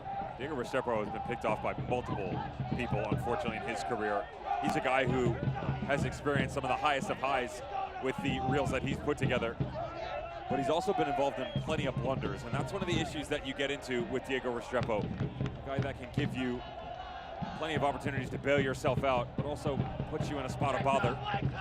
That was just one of those ones where Asante had the run on the back post, could have let it go, did not. Credit to Zach Lubin on the other side of things, where it didn't panic, came out, just stood tall, stretching those arms out, and I guess his own little stutter step where no one could really get on the end of it. Long header from Woodbury. Quick ball the other way, cut out by Ledbetter. Nothing to speak of yet from the substitute. He's only made a handful of Phoenix Rising appearances. He has come on before in a substitute capacity early in the game for the likes of Luigi Mala. If you think back to Phoenix Rising's match at Papa Murphy's Park against Sacramento Republic, and he performed wonderfully in what finished as a 0-0 draw. That was a span in back-to-back games where both he and Bjornathan came on, did such a good job, and that continues the progression here for Phoenix Rising in their relationship with FC Tucson. Rick Shantz admitting that this one comes off of James Musa, his hand, that he wants to try and promote from within. That's exactly what you're seeing. Andrew Wheeler-Ominu, another one of those that has benefited from his time in FC Tucson and gotten some repetitions. This one just bounces up off of James Musa. Unlucky at sorts, but does impede the run of play. And now a chance for the visitors to really challenge Zach Lubin. A lot of it has been in and around the 18. They haven't really gone from distance yet. Will they try and get tricky here or be a bit more direct? Bozeman, Montana native, who's been excellent tonight, made a couple of massive saves, been coming off of his line and directing traffic for the Phoenix defensive unit. More work to do here. This is a long way out, probably about 30, 32 yards away. Myers tries to go quickly. It's cut out by Solomon Asante. Has it poked away. Aguinaga finding Flemings. Flemings gets a second bite of the apple. Skips away from Woodbury. And one too many from Flemings as Jermaine Taylor steps up. Pressure from Aguinaga, but somehow Okugo able to skip away from him.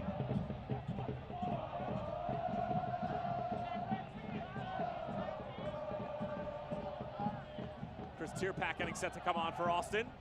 Baez slipped through, but Luigi Mala with some good cover. Fleming's trying to go again, ripped down by Woodbury. And Dejan Suzak sprinting on the scene to make sure that nothing ensues between Woodbury and Flemings. Good sportsmanship and mustard shown to Woodbury here in the 51st minute. How professional by Junior Flemings not to retaliate in this situation either. There was no intent to play the ball whatsoever on the Jamaican. Brings him down, and that could have been very nasty, catching the knee. Watch the trailing run here as Woodbury comes across, cut up underneath him. Almost undercuts him. Flemings lucky to walk away unscathed. Quite interesting that Marcelo Serrano, with the Tierpak substitution coming in, already going to his bench. Just 6 minutes into the second half here. Obviously not liking the look that's being thrown at him. And just an opportunity now for Tierpak to be the savior once again. He was the one who got that go-ahead goal Last match out. We've seen him do it a couple times this year. Beautiful brace a few matches ago. Adam John gives it back to Flemings. Flemings across and cleared away by the Austin back line. But Junior Flemings is having his way as Flemings somehow keeps it in play.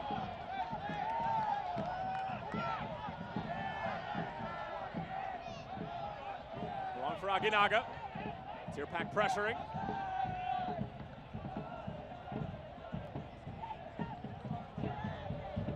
Asante. In for Baquero. Neat little turn.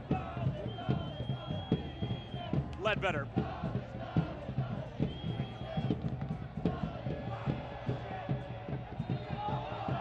Unforced error there from Baquero and a hand of apology to his teammates. The fans don't like the call, but it's a foul. Baquero knows that he's done poorly here as well. Gives the ball away immediately on the professional side of things, gets stuck in. This is where, like what you saw out of London Woodbury, you can get away with things, where it's a quick little tap before the team goes the other direction. Once that offensive movement comes and you get stuck in behind, that's where the referee will start to move towards his book. Sonic's new Red Bull Slush was a no-brainer. Slushes are a crowd favorite. Red Bull is a crowd favorite. Hurry into Sonic for your new favorite drink.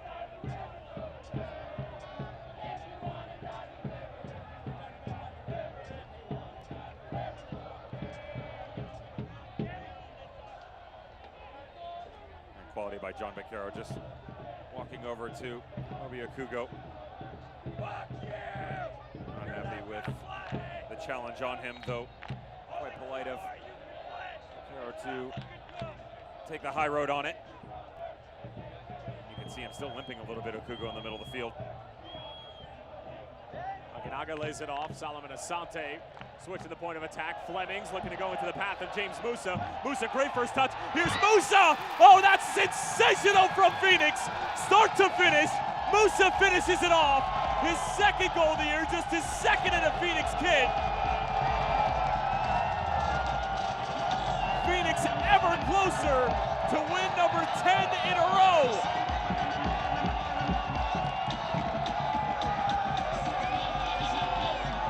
I promise you on the scouting report, this is not one of the looks that you're going to see. James Musa thrusting himself into the final third when the attack starts to go the other direction. The RGV goal came with the ball rotated out to the top of the box, and he unleashed from distance. We know he's capable of that. He loves to be on set pieces, but the attacking prowess, not necessarily one in his arsenal. Great vision by Junior Flemings to recognize the back line had separated. There's the substitute Woodbury trailing on the back end, gets the spacing all wrong. Jermaine Taylor trying to rotate over and then stutter steps. He catches his feet flat-footed. Musa recognized it, quick little touch out in front, and then the beautiful finish on the left foot. Phoenix smell blood in the water. 10 victories are honing in. Keep an eye. We talked about the evolution for Austin Bold and how so many different looks had been thrown. I said, look, if Phoenix want to continue their success, they have to turn the tempo up and go a bit faster. Well done. That's a different look from Phoenix you don't see on a regular basis. James Musa just coming out from the backside. They go quick in transition. And out of all the bad decisions we've seen out of Junior Flemings, especially just moments before, he still has the wherewithal to compose his thoughts, then go the other direction, be unselfish, play it in for James Musa, and let the New Zealand native finish things off. Very well done by Phoenix Rising.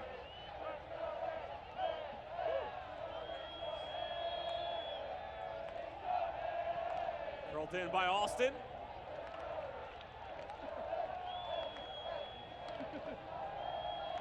Flemings goes down looking for a foul, and he'll get one. What an incredible team goal from Phoenix Rising FC.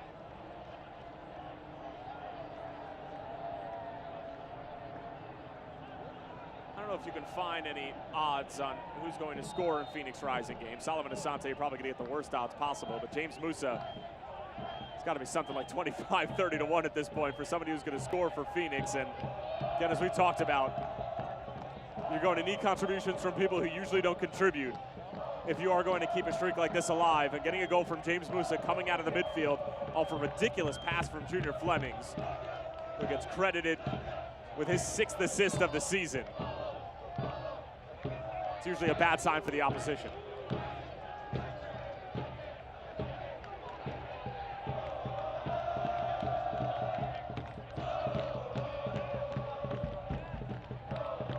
Vaquero goes to ground, he gets called for the foul.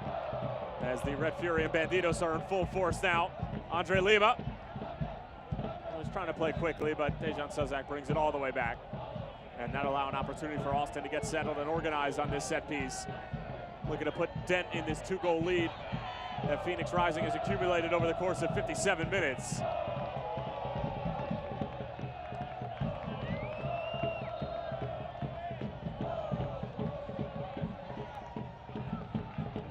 Baez teeing it up.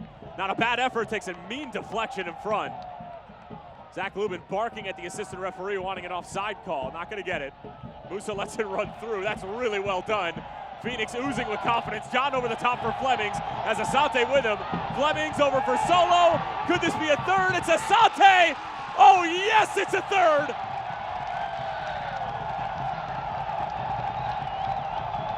Not just a team in good form, a team on fire!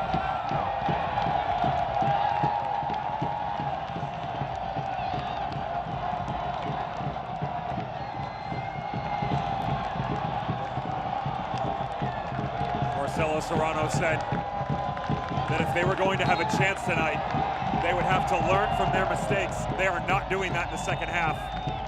Phoenix Rising have turned the tempo up to the point where it is beyond uncomfortable for the visiting squad.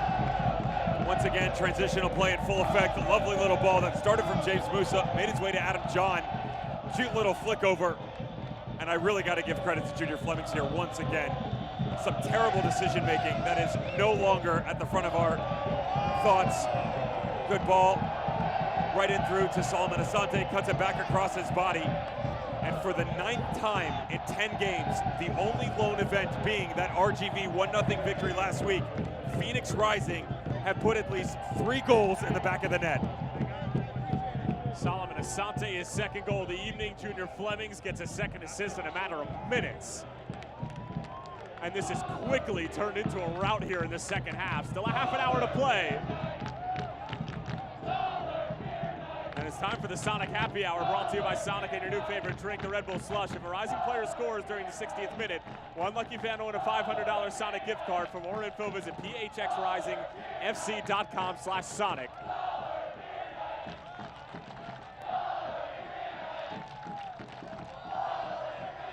I don't really think I need to say anything. Fans are saying it for me. Akinaga slips one through. Restrepo off of his line. The flag had stayed down.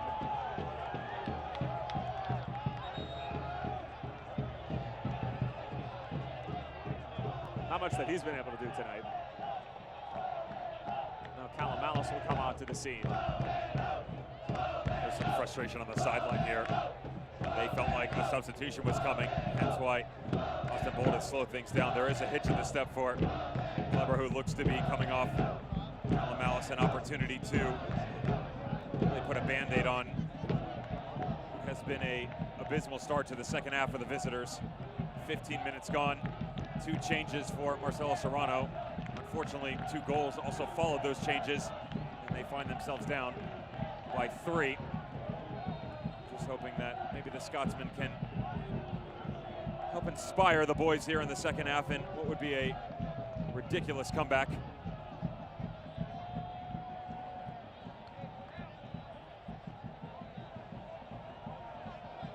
Junior Flemings. Aginaga trying to turn out of a double team, and he gets bailed out by the referee. Wasn't really going anywhere, and Austin Bold probably could have just stood him up and won the ball back cleanly, but now Phoenix Rising, the free kick opportunity as we've officially passed the hour mark. No Sonic Happy Hour goal tonight, but I think the fans have gotten their fair share already.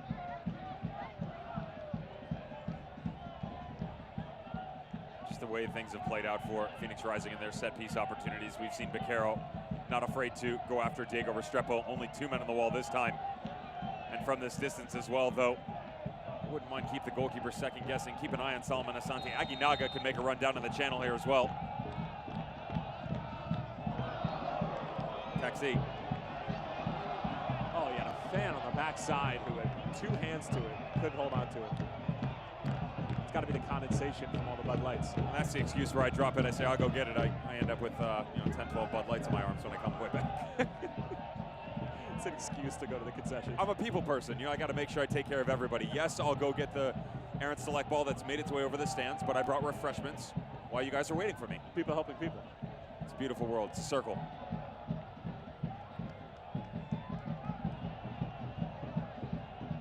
Here comes Austin, trying to pull one back. Good play from Joey Farrell before it can get to Chris Tierpak. Good ball the other way for Flemings, but it just skips over his foot.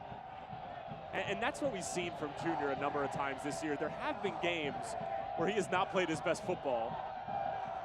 You specifically have called him out on it mid-broadcast. And because Phoenix are able to generate so many opportunities, he always gets a second, third, fourth bite of the apple. He learns from his mistakes as the games go on. That's the bigger thing here, is that it's not the fact they get more opportunities, it's the fact that he's able to evolve. He's learning, and then he's tailoring his efforts going forward. So he's saying, okay, listen, I made this mistake. I don't want to make it again. Realize against a better team, those opportunities aren't going to be as fruitful. So you have to find a way to, okay, make a mistake once, let's do one on the second time. You don't want to get 3 and 4 down the road, and the next thing you know, that one where it turns into number 5, where maybe it's the second goal for Phoenix or the third, that's not happening because you've hit 90 minutes and you've fallen behind.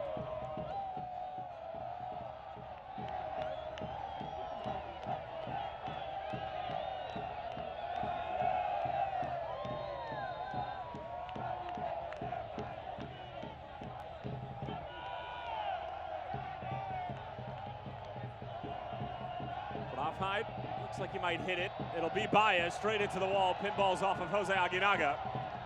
Rafai clips one in. Austin Ledbetter gets a touch to it. Tierpak into the middle. Lubin off of his line. Promise got a touch to it as well.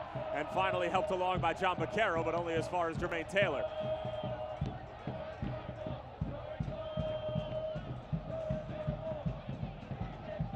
Baquero just ushers DeMar Phillips out of play.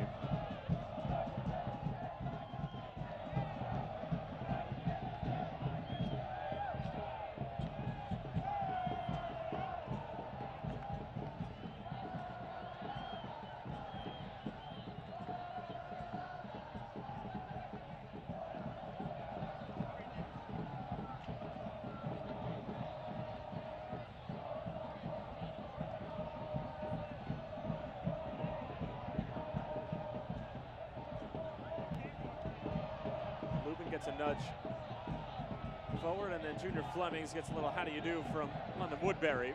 Here's Isaac Promise. Is he best utilized? I know that his position, as well as most of his teammates, has changed throughout the game. Is his best position up top? I feel like he might be more suited to be a winger. I actually like him outside on the left for his ability to cut in. You can use him as a point man, but with his age and skill set, you have to find a way to play off of what's readily available to you. In this case, you put Lima as the point man up top. You let Tierpak sit next to him and Promise as well. But I want Tierpak on the right for his ability to knock a better ball into the box. Promise can strike a ball a bit better.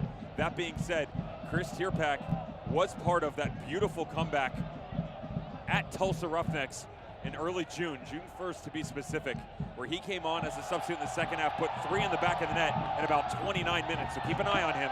Keep an eye on Solomon Asante. He's on a hat trick. Great save in front, and it's Adam John on the follow-up. They are simply running away with it, and history beckons. Adam John gets in on the fun, and it's 4-0 to Phoenix Rising.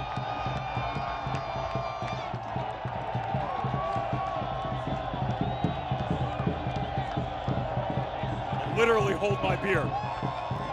4-0, thriving here in the second half.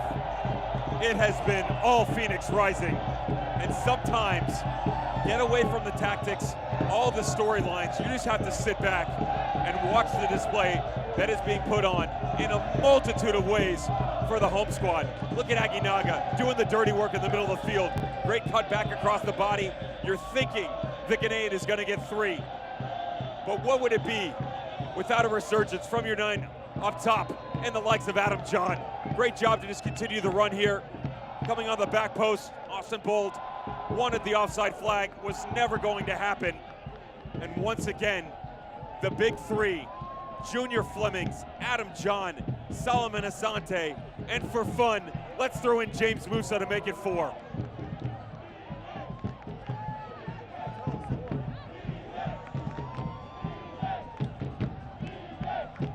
Absolutely incredible.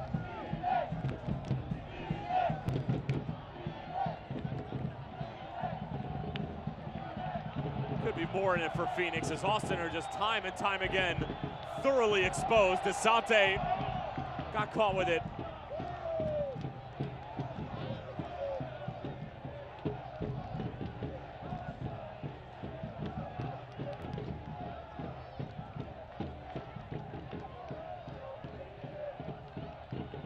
Chance here for Austin. Here's Tierpak. Great save from Lubin and cleared away. Zach Lubin doing his part to ensure the clean sheet.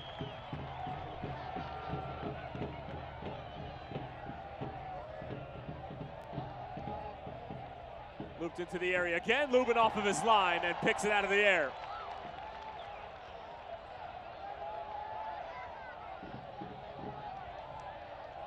Joey Calistri waiting to come on. This is Ben Spencer.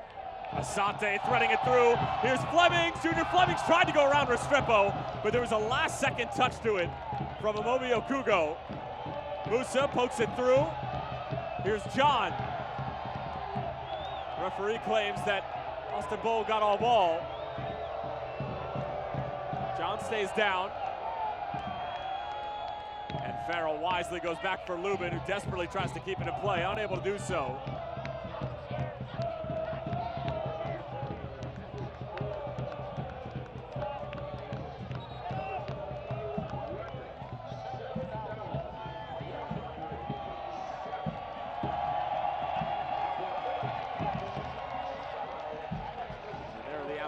Substitutions. Joey Calistri, who had Junior Flemings in starting position when he was away with Jamaica on international duty, will come on as a substitute as Flemings takes his rightful spot back on the left wing. And Adam John will come off and be replaced by Ben Spencer. John limps off, but he'll limp off to the tune of this goal. Beautiful job by Adam John up top to just have the perseverance. It would be easy to quit on the backside of this. You think that Solomon Asante is going to put 3 away, the deflection goes off, and then Austin clears it. Not the case. And how about the efforts being put on from everybody in a Phoenix Rising shirt? Ben Spencer saying thank you very much. Let me get my opportunity. This was a talking point for Rick Sean, saying that they kind of felt bad for Ben Spencer, training very well, and he's been clinical in execution. Unfortunately, the opportunities aren't coming for him on the playing ground. And then that man right there. Truly feel that he is one of the guys in a Phoenix Rising uniform that does not get the credit he deserves for the shifts that he puts in. Everybody talks about Solomon Asante, Adam John, Junior Flemings, John Baquero. Aki Naga really is the glue that puts all of these boys together. No, he doesn't have a goal yet, but I promise you, his efforts are well rewarded behind the scenes from all of his teammates. He does have 4 assists on the season, but as Devin mentioned, he does so many things behind the scenes, and he's just a great man to have in the engine room and an unbelievable work rate. Something that Rick Shantz always makes a point to get across to us every phone call that we have with him, as some extracurricular going on right along the Phoenix Rising goal on the north end. Dejan Suzak having a brief conversation with Edson Brafheid and Dewey Jimala.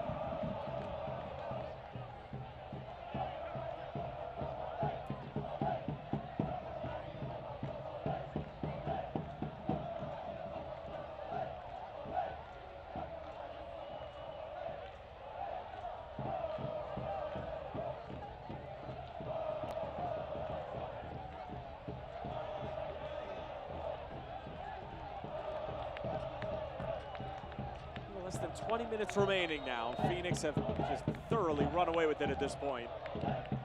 3 goals in the second half as Austin take the corner. It skips across, shouts for a handball. Dewey Jimala wasn't going to wait for Lubin to come off of his line and pick it up, and as a result gives Austin another crack at it.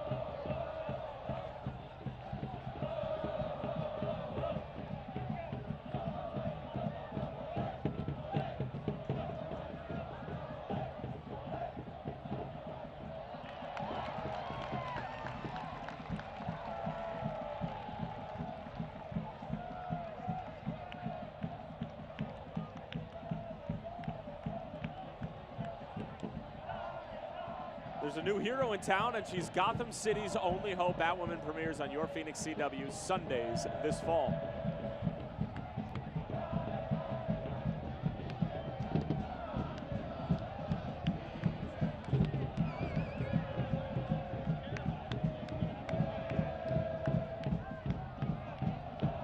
James Musa. Here's Dia. Loads of space, links up with Junior Flemings.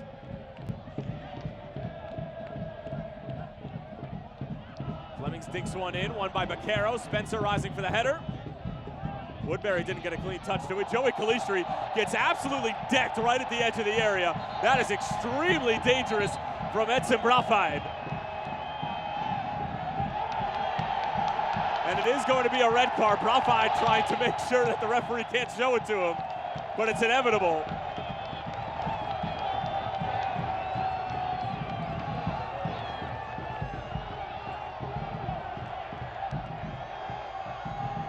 Things just going from bad to way, way worse for Marcelo Serrano's club at the moment. That's a seasoned veteran right there. He knows that he is in the wrong. Joey Calistri gets destroyed at the top of the box here. Brafide bringing that high boot right across the midsection. You can see some of the Austin players stepping in. Luigi Mala getting involved. Brafide saying that he wants to check on Joey Calistri. The referee literally playing referee at this point in time.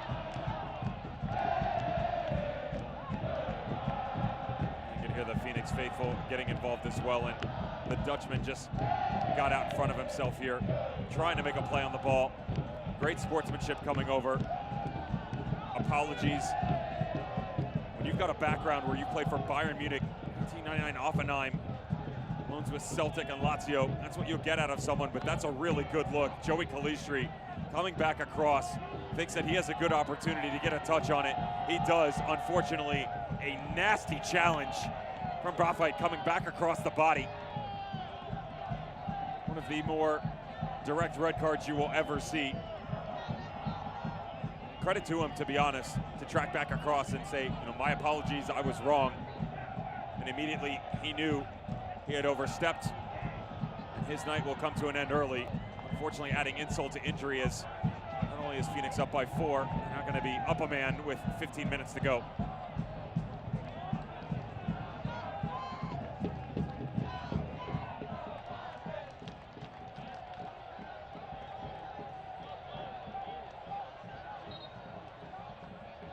Now a free kick chance from about 18.5 yards away.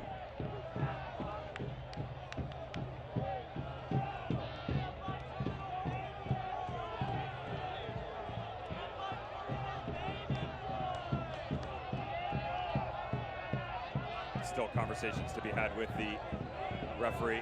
Austin Bold feel like they are much further away than 10 yards. I can tell you this, that is definitely farther than 10 yards. As a defender, I'm standing right in front of the ball right now. I want him to walk it out.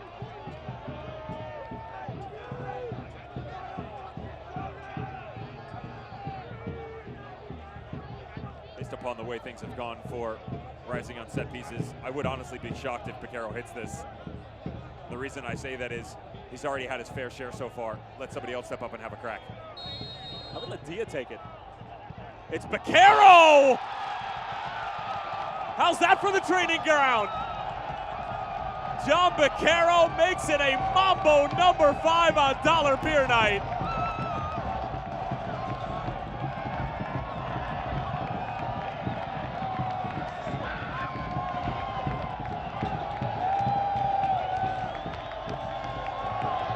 I'll be the first one to say it. I was wrong. My apologies. But to be fair, if you are not growing and staying stagnant, you are not getting better. All innovation requires an element and an open mind, and this is a look you have not seen from Phoenix Rising yet so far. It's not the old school touch-stop hit, but it is a nice little touch by Asante to get it out around the wall so that Baquero can put it to that bottom corner. Everything sedentary from the movement going forward by Baquero and the set-piece opportunities. He's challenged Restrepo multiple times, but has not been able to put it on frame. The one time he does means the 5th one for Phoenix.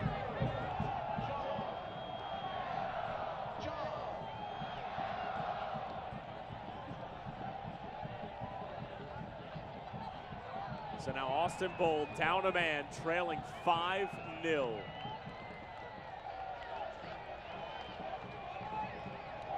14 minutes to go, 13 with the clock. We all know I'm not good with mathematics. Keep the 0. Have to find a way to keep the shutout. That will be a talking point that Rick Schantz just relayed to John Baccaro. Number 2, be smart, don't get hurt. You've got time here. You've put a hurting on the visitors. Now finish it off. Play around a little bit. Make them chase. They're down to 10 men. They're tired. This is a team in Austin Bold that is really out of sorts right now. Only 3 times in their first 13 matches had they given up more than 2 goals a game. They've now done it in 4 of their previous 6. 2 or more goals given up once again by Austin Bold. This time it comes in a season high or low if you're Marcelo Serrano, and the likes of 5 for Phoenix Rising. That's a Brathwaite set off just moments ago, and then Baccaro makes them pay. So we'll restart. Baccaro gets in on the fun. And I think the question of whether or not the result is going to hold is no longer really a question.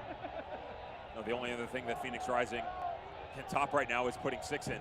Not saying that they're going to go that direction, but their record in 2019 so far was 5. That was that 5-0 drubbing of Tulsa Roughnecks when they came to town.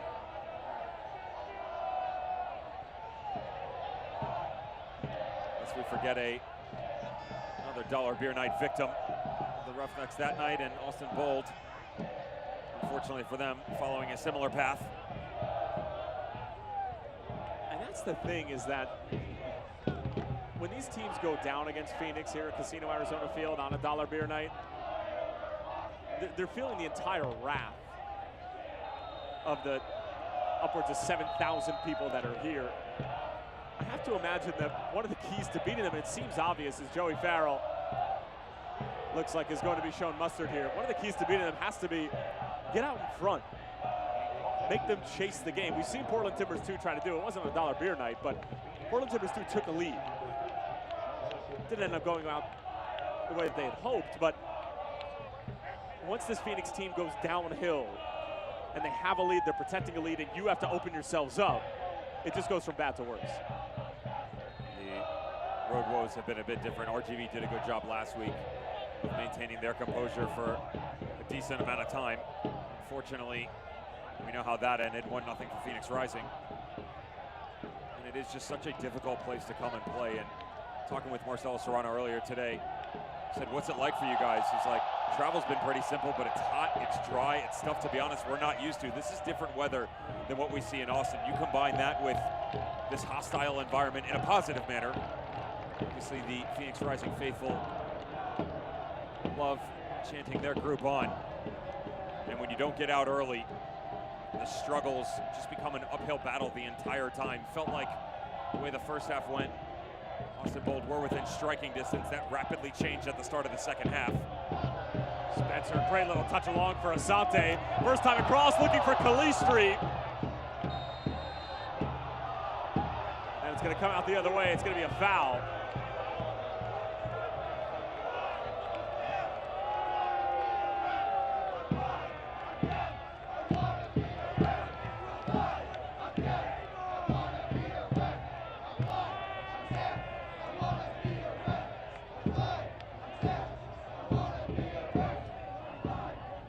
Well, Rick Schantz is going to be happy with the production on Dollar Beer Nights. Plus 30. That guy's had about 29. You have to laugh. I mean, it's honestly insane. That's something we didn't even talk about a second ago, but it is a downshifting of sorts. You really get the redlining going, and then they just throw a massive amount of numbers at you. And for me, it's game management for Phoenix in the second half, what they were able to do. You asked me what I thought they could do differently. I said run at these guys. Really turn it up and go at them. That's exactly what they did. You got multiple looks initially at the start of the second half. And then 54th minute, James Musa. 58th, Solomon Asante. That was all she wrote. By 66, when Adam John stepped in. John Baccaro just having fun when then he nets 10 minutes later.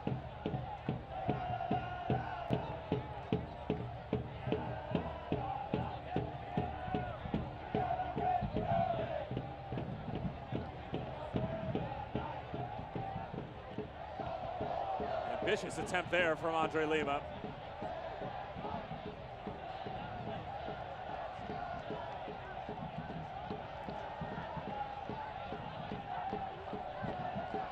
Phoenix will recycle. Safe.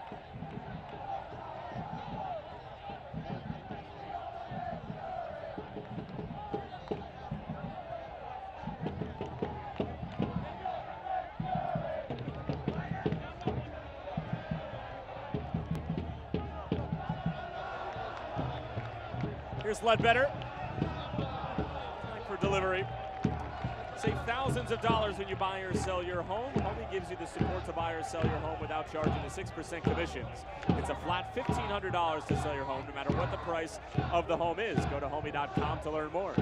Love the passion by Ben Spencer here. Even though they're up 5, he knows that he's getting an opportunity to show the manager why he should continue to get these looks. Ledbetter on the far side. Doesn't release it initially, and Spencer letting him know, hey, I'm here, I'm an option, use me. Just an opportunity to build some momentum for some of these other guys in the likes of Austin Ledbetter and Ben Spencer. It's hard to keep some of these happy when the starting 11 doesn't change very much. All the way towards the back post, Joey Farrell is there. And it's knotted in again for Phoenix. Half a dozen. And it's Joey Calistri.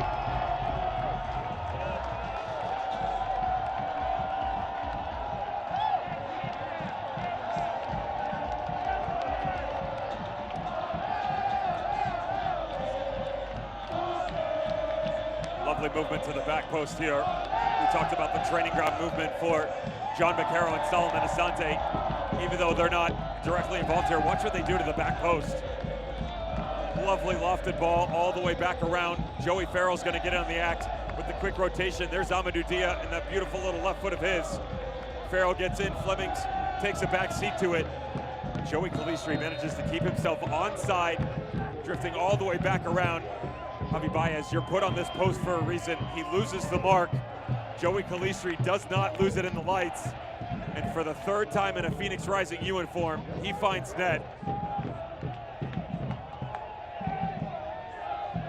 6 for Phoenix Rising. We said there was nothing left to do. They've now done that. They have eclipsed their best.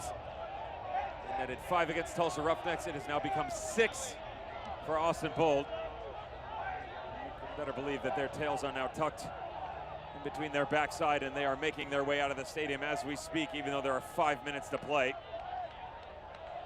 People started leaving about 10 minutes ago.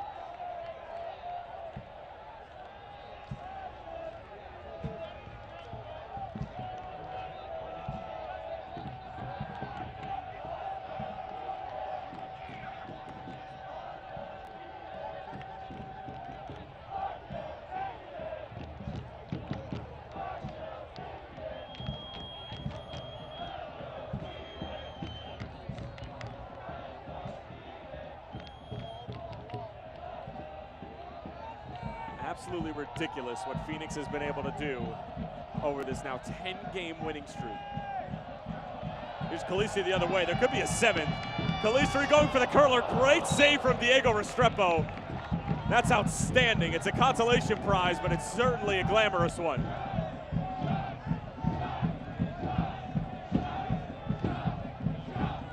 This is really well done here by Joey Calistri, and there's the confidence. Look at this quick little look to the back post. He knows he doesn't have the ability to get a lot of momentum on it, but he gets an outswinging ball. With the goalkeeper able to get out in front, make the save, and also keep it away from Ben Spencer.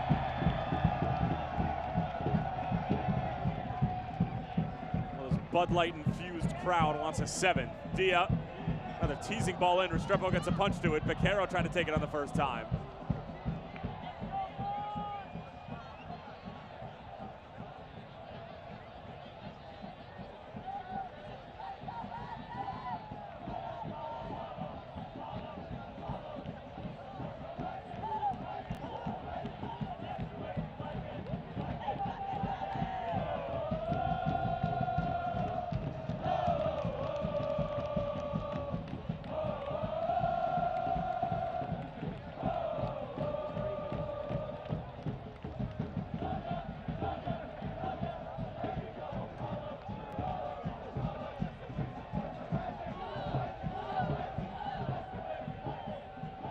switch the other way. Diep not able to get a touch to it. Isaac Promise keeps it in play.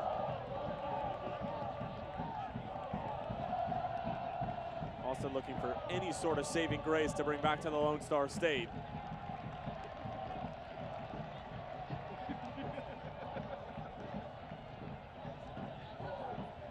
Up next, cutting-edge illusionists, escape artists, and performers. Watch modern magicians perform their best tricks and see if you can figure out how they do it. Masters of Illusion is coming up right after the match.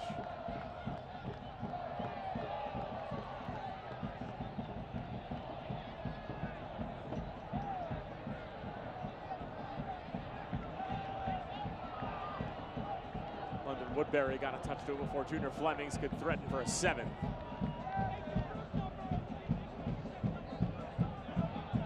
Get your tickets now for the Rising's next home match on Saturday, August 10th against El Paso Locomotive FC. Visit phxrisingfc.com for ticket info.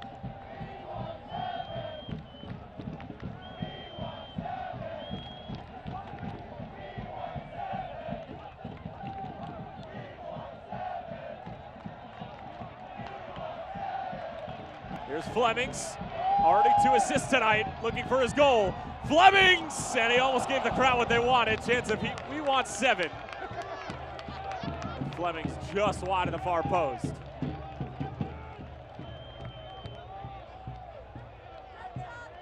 Sure tries, doesn't he?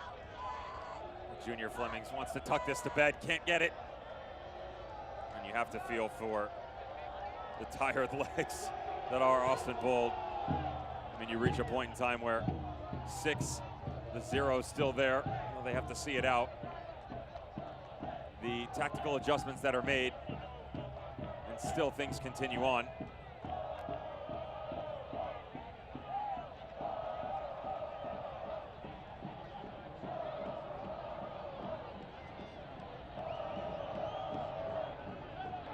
Diep, and for Spencer. Decent idea to find Calistri, but would have had to be quite the pass to get all the way through.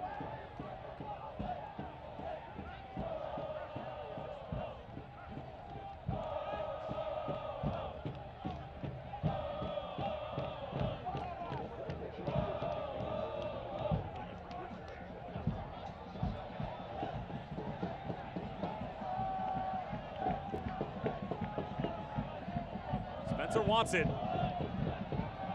Turning on Woodbury. Vaquero now. Calistri already on 1 goal tonight. Here's Asante arriving late. Asante looking for the hat-trick again. All sorts of adrenaline sends that one over the south end.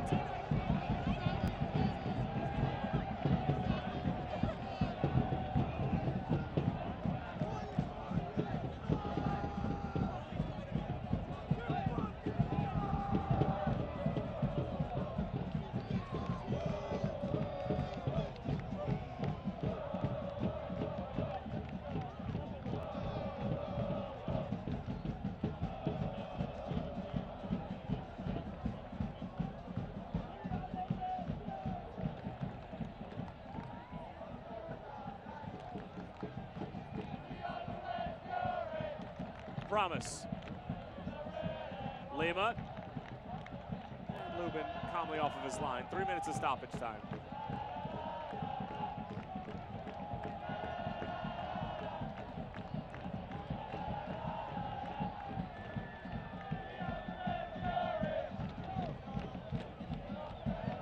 Well, Phoenix will have their crack at history to make it 11 wins in a row and surpass FC Cincinnati. They will take their talents on the road against the Tulsa Roughnecks. Back to where, not where it all started, but back to where Dollar Beer Night started against Tulsa. Right here when it was called the Phoenix Rising Soccer Complex in 2017 in a wild affair that finished 4-3 in favor of Phoenix. Joey Calistri was involved in that, he was on the other side of things. Yeah, and Colin Fernandez. Multiple guys. A bit adieu to Colin Fernandez, haven't even really gone deep into that. We talked about it a little bit earlier. An opportunity for Colin Fernandez to continue his career on Anthony Pulis in the Eastern Conference.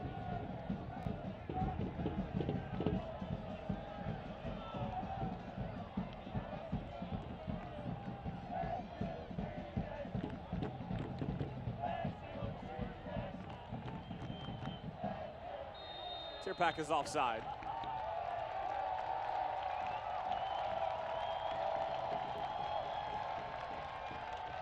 And that might just do it.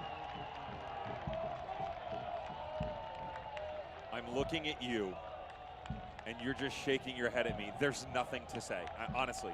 Have you ever been in a situation where you've seen a display like this, to this magnitude, to where it can honestly take your breath away? Never. Not in this league. No. Fleming's taken down right at the edge of the area.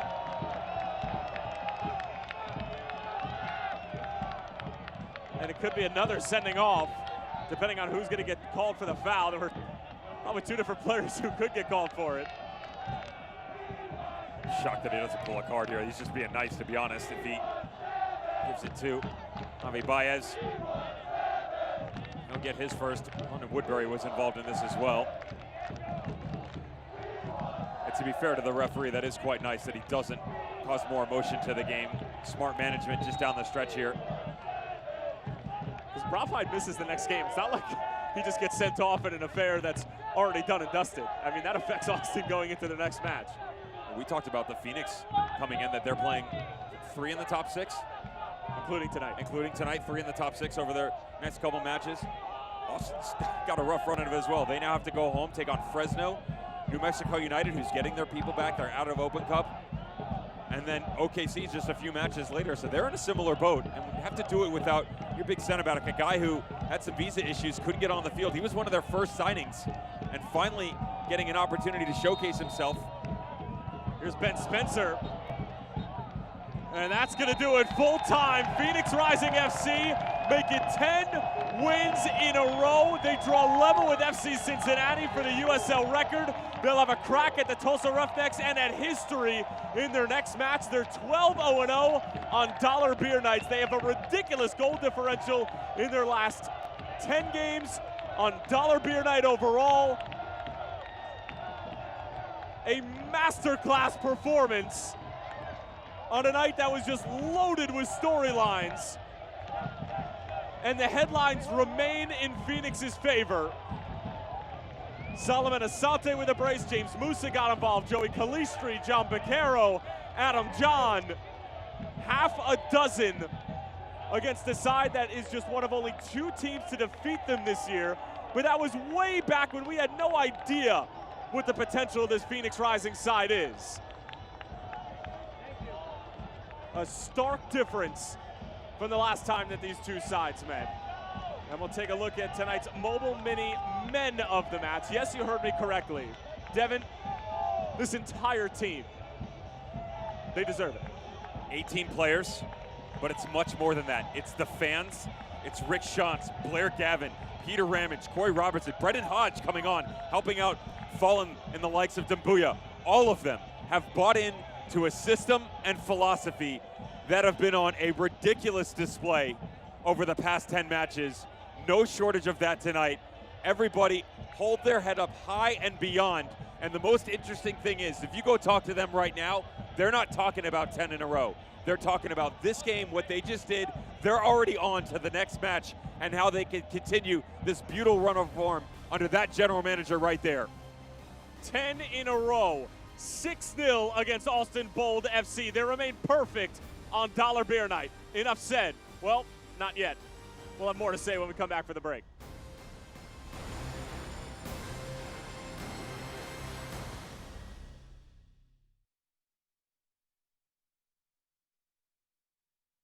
Mobile Mini is a lockdown defender. Have peace of mind using Mobile Mini, guarding all of your valuables on site, at home, or at your business. Mobile Mini storage containers are made of 100% steel and maximize your protection with our patented Tri-Cam locking system that is camera-proof, cut-proof, and drill-proof. Proud partner of Phoenix Rising FC.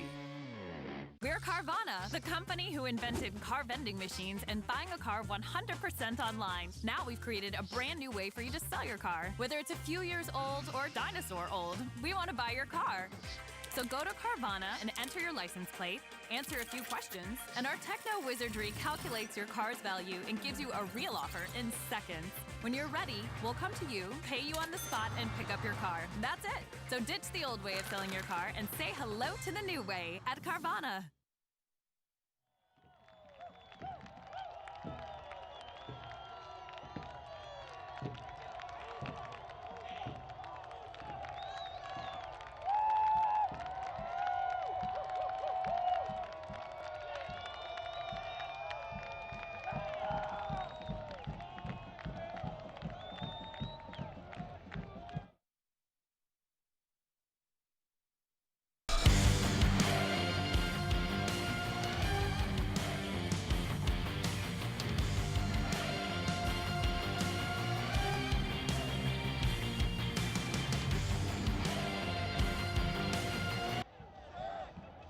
Full time here at Casino Arizona Field.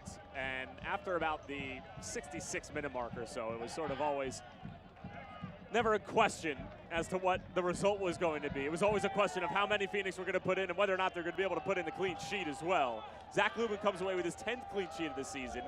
Phoenix Rising win their 10th consecutive. And we'll take a look at tonight's Whataburger, what a save of the match. And Zach Lubin, he had a lot of work to do tonight. Despite what this scoreline will say after 90 minutes, he had to punch in and punch out. There was the save right here on Javi Baez. There was the 2 strikes inside the 18 from Lima. And of course, Kleber had the one right around the penalty mark. Really beautiful stuff coming in from Zach Lubin. We highlighted that coming in and said, listen, it wasn't just the attack going forward, but the defensive unit that was as much to blame on a positive side of things for Phoenix Rising in this beautiful stretch over 10 games. Highlights? There's plenty. Sit down, hold my dollar beer night beer, and let's sit back and have some fun. Solomon Asante said that he needed to find a way to be more impactful in the final third. This is where the lost art of Solomon Asante hasn't necessarily taken shape. The cut-in, overlapping run by Dumbuya, finding the little Ghanaian, and then the goal to the far post. 1-0 Phoenix Rising. Solomon Asante would not be through in this highlight reel as Phoenix Rising would just continue to look magnificent going forward. Watch this all the way through. It's direct football from Phoenix. We have not seen a lot of that this year, but I'd love to see some more of this. Not that direct and not necessarily James Musa. You'll take it any way you can get it. Look, when you're lacking that firepower that you haven't always had over this run, you have to find a way to change things up. That's exactly what Phoenix Rising did.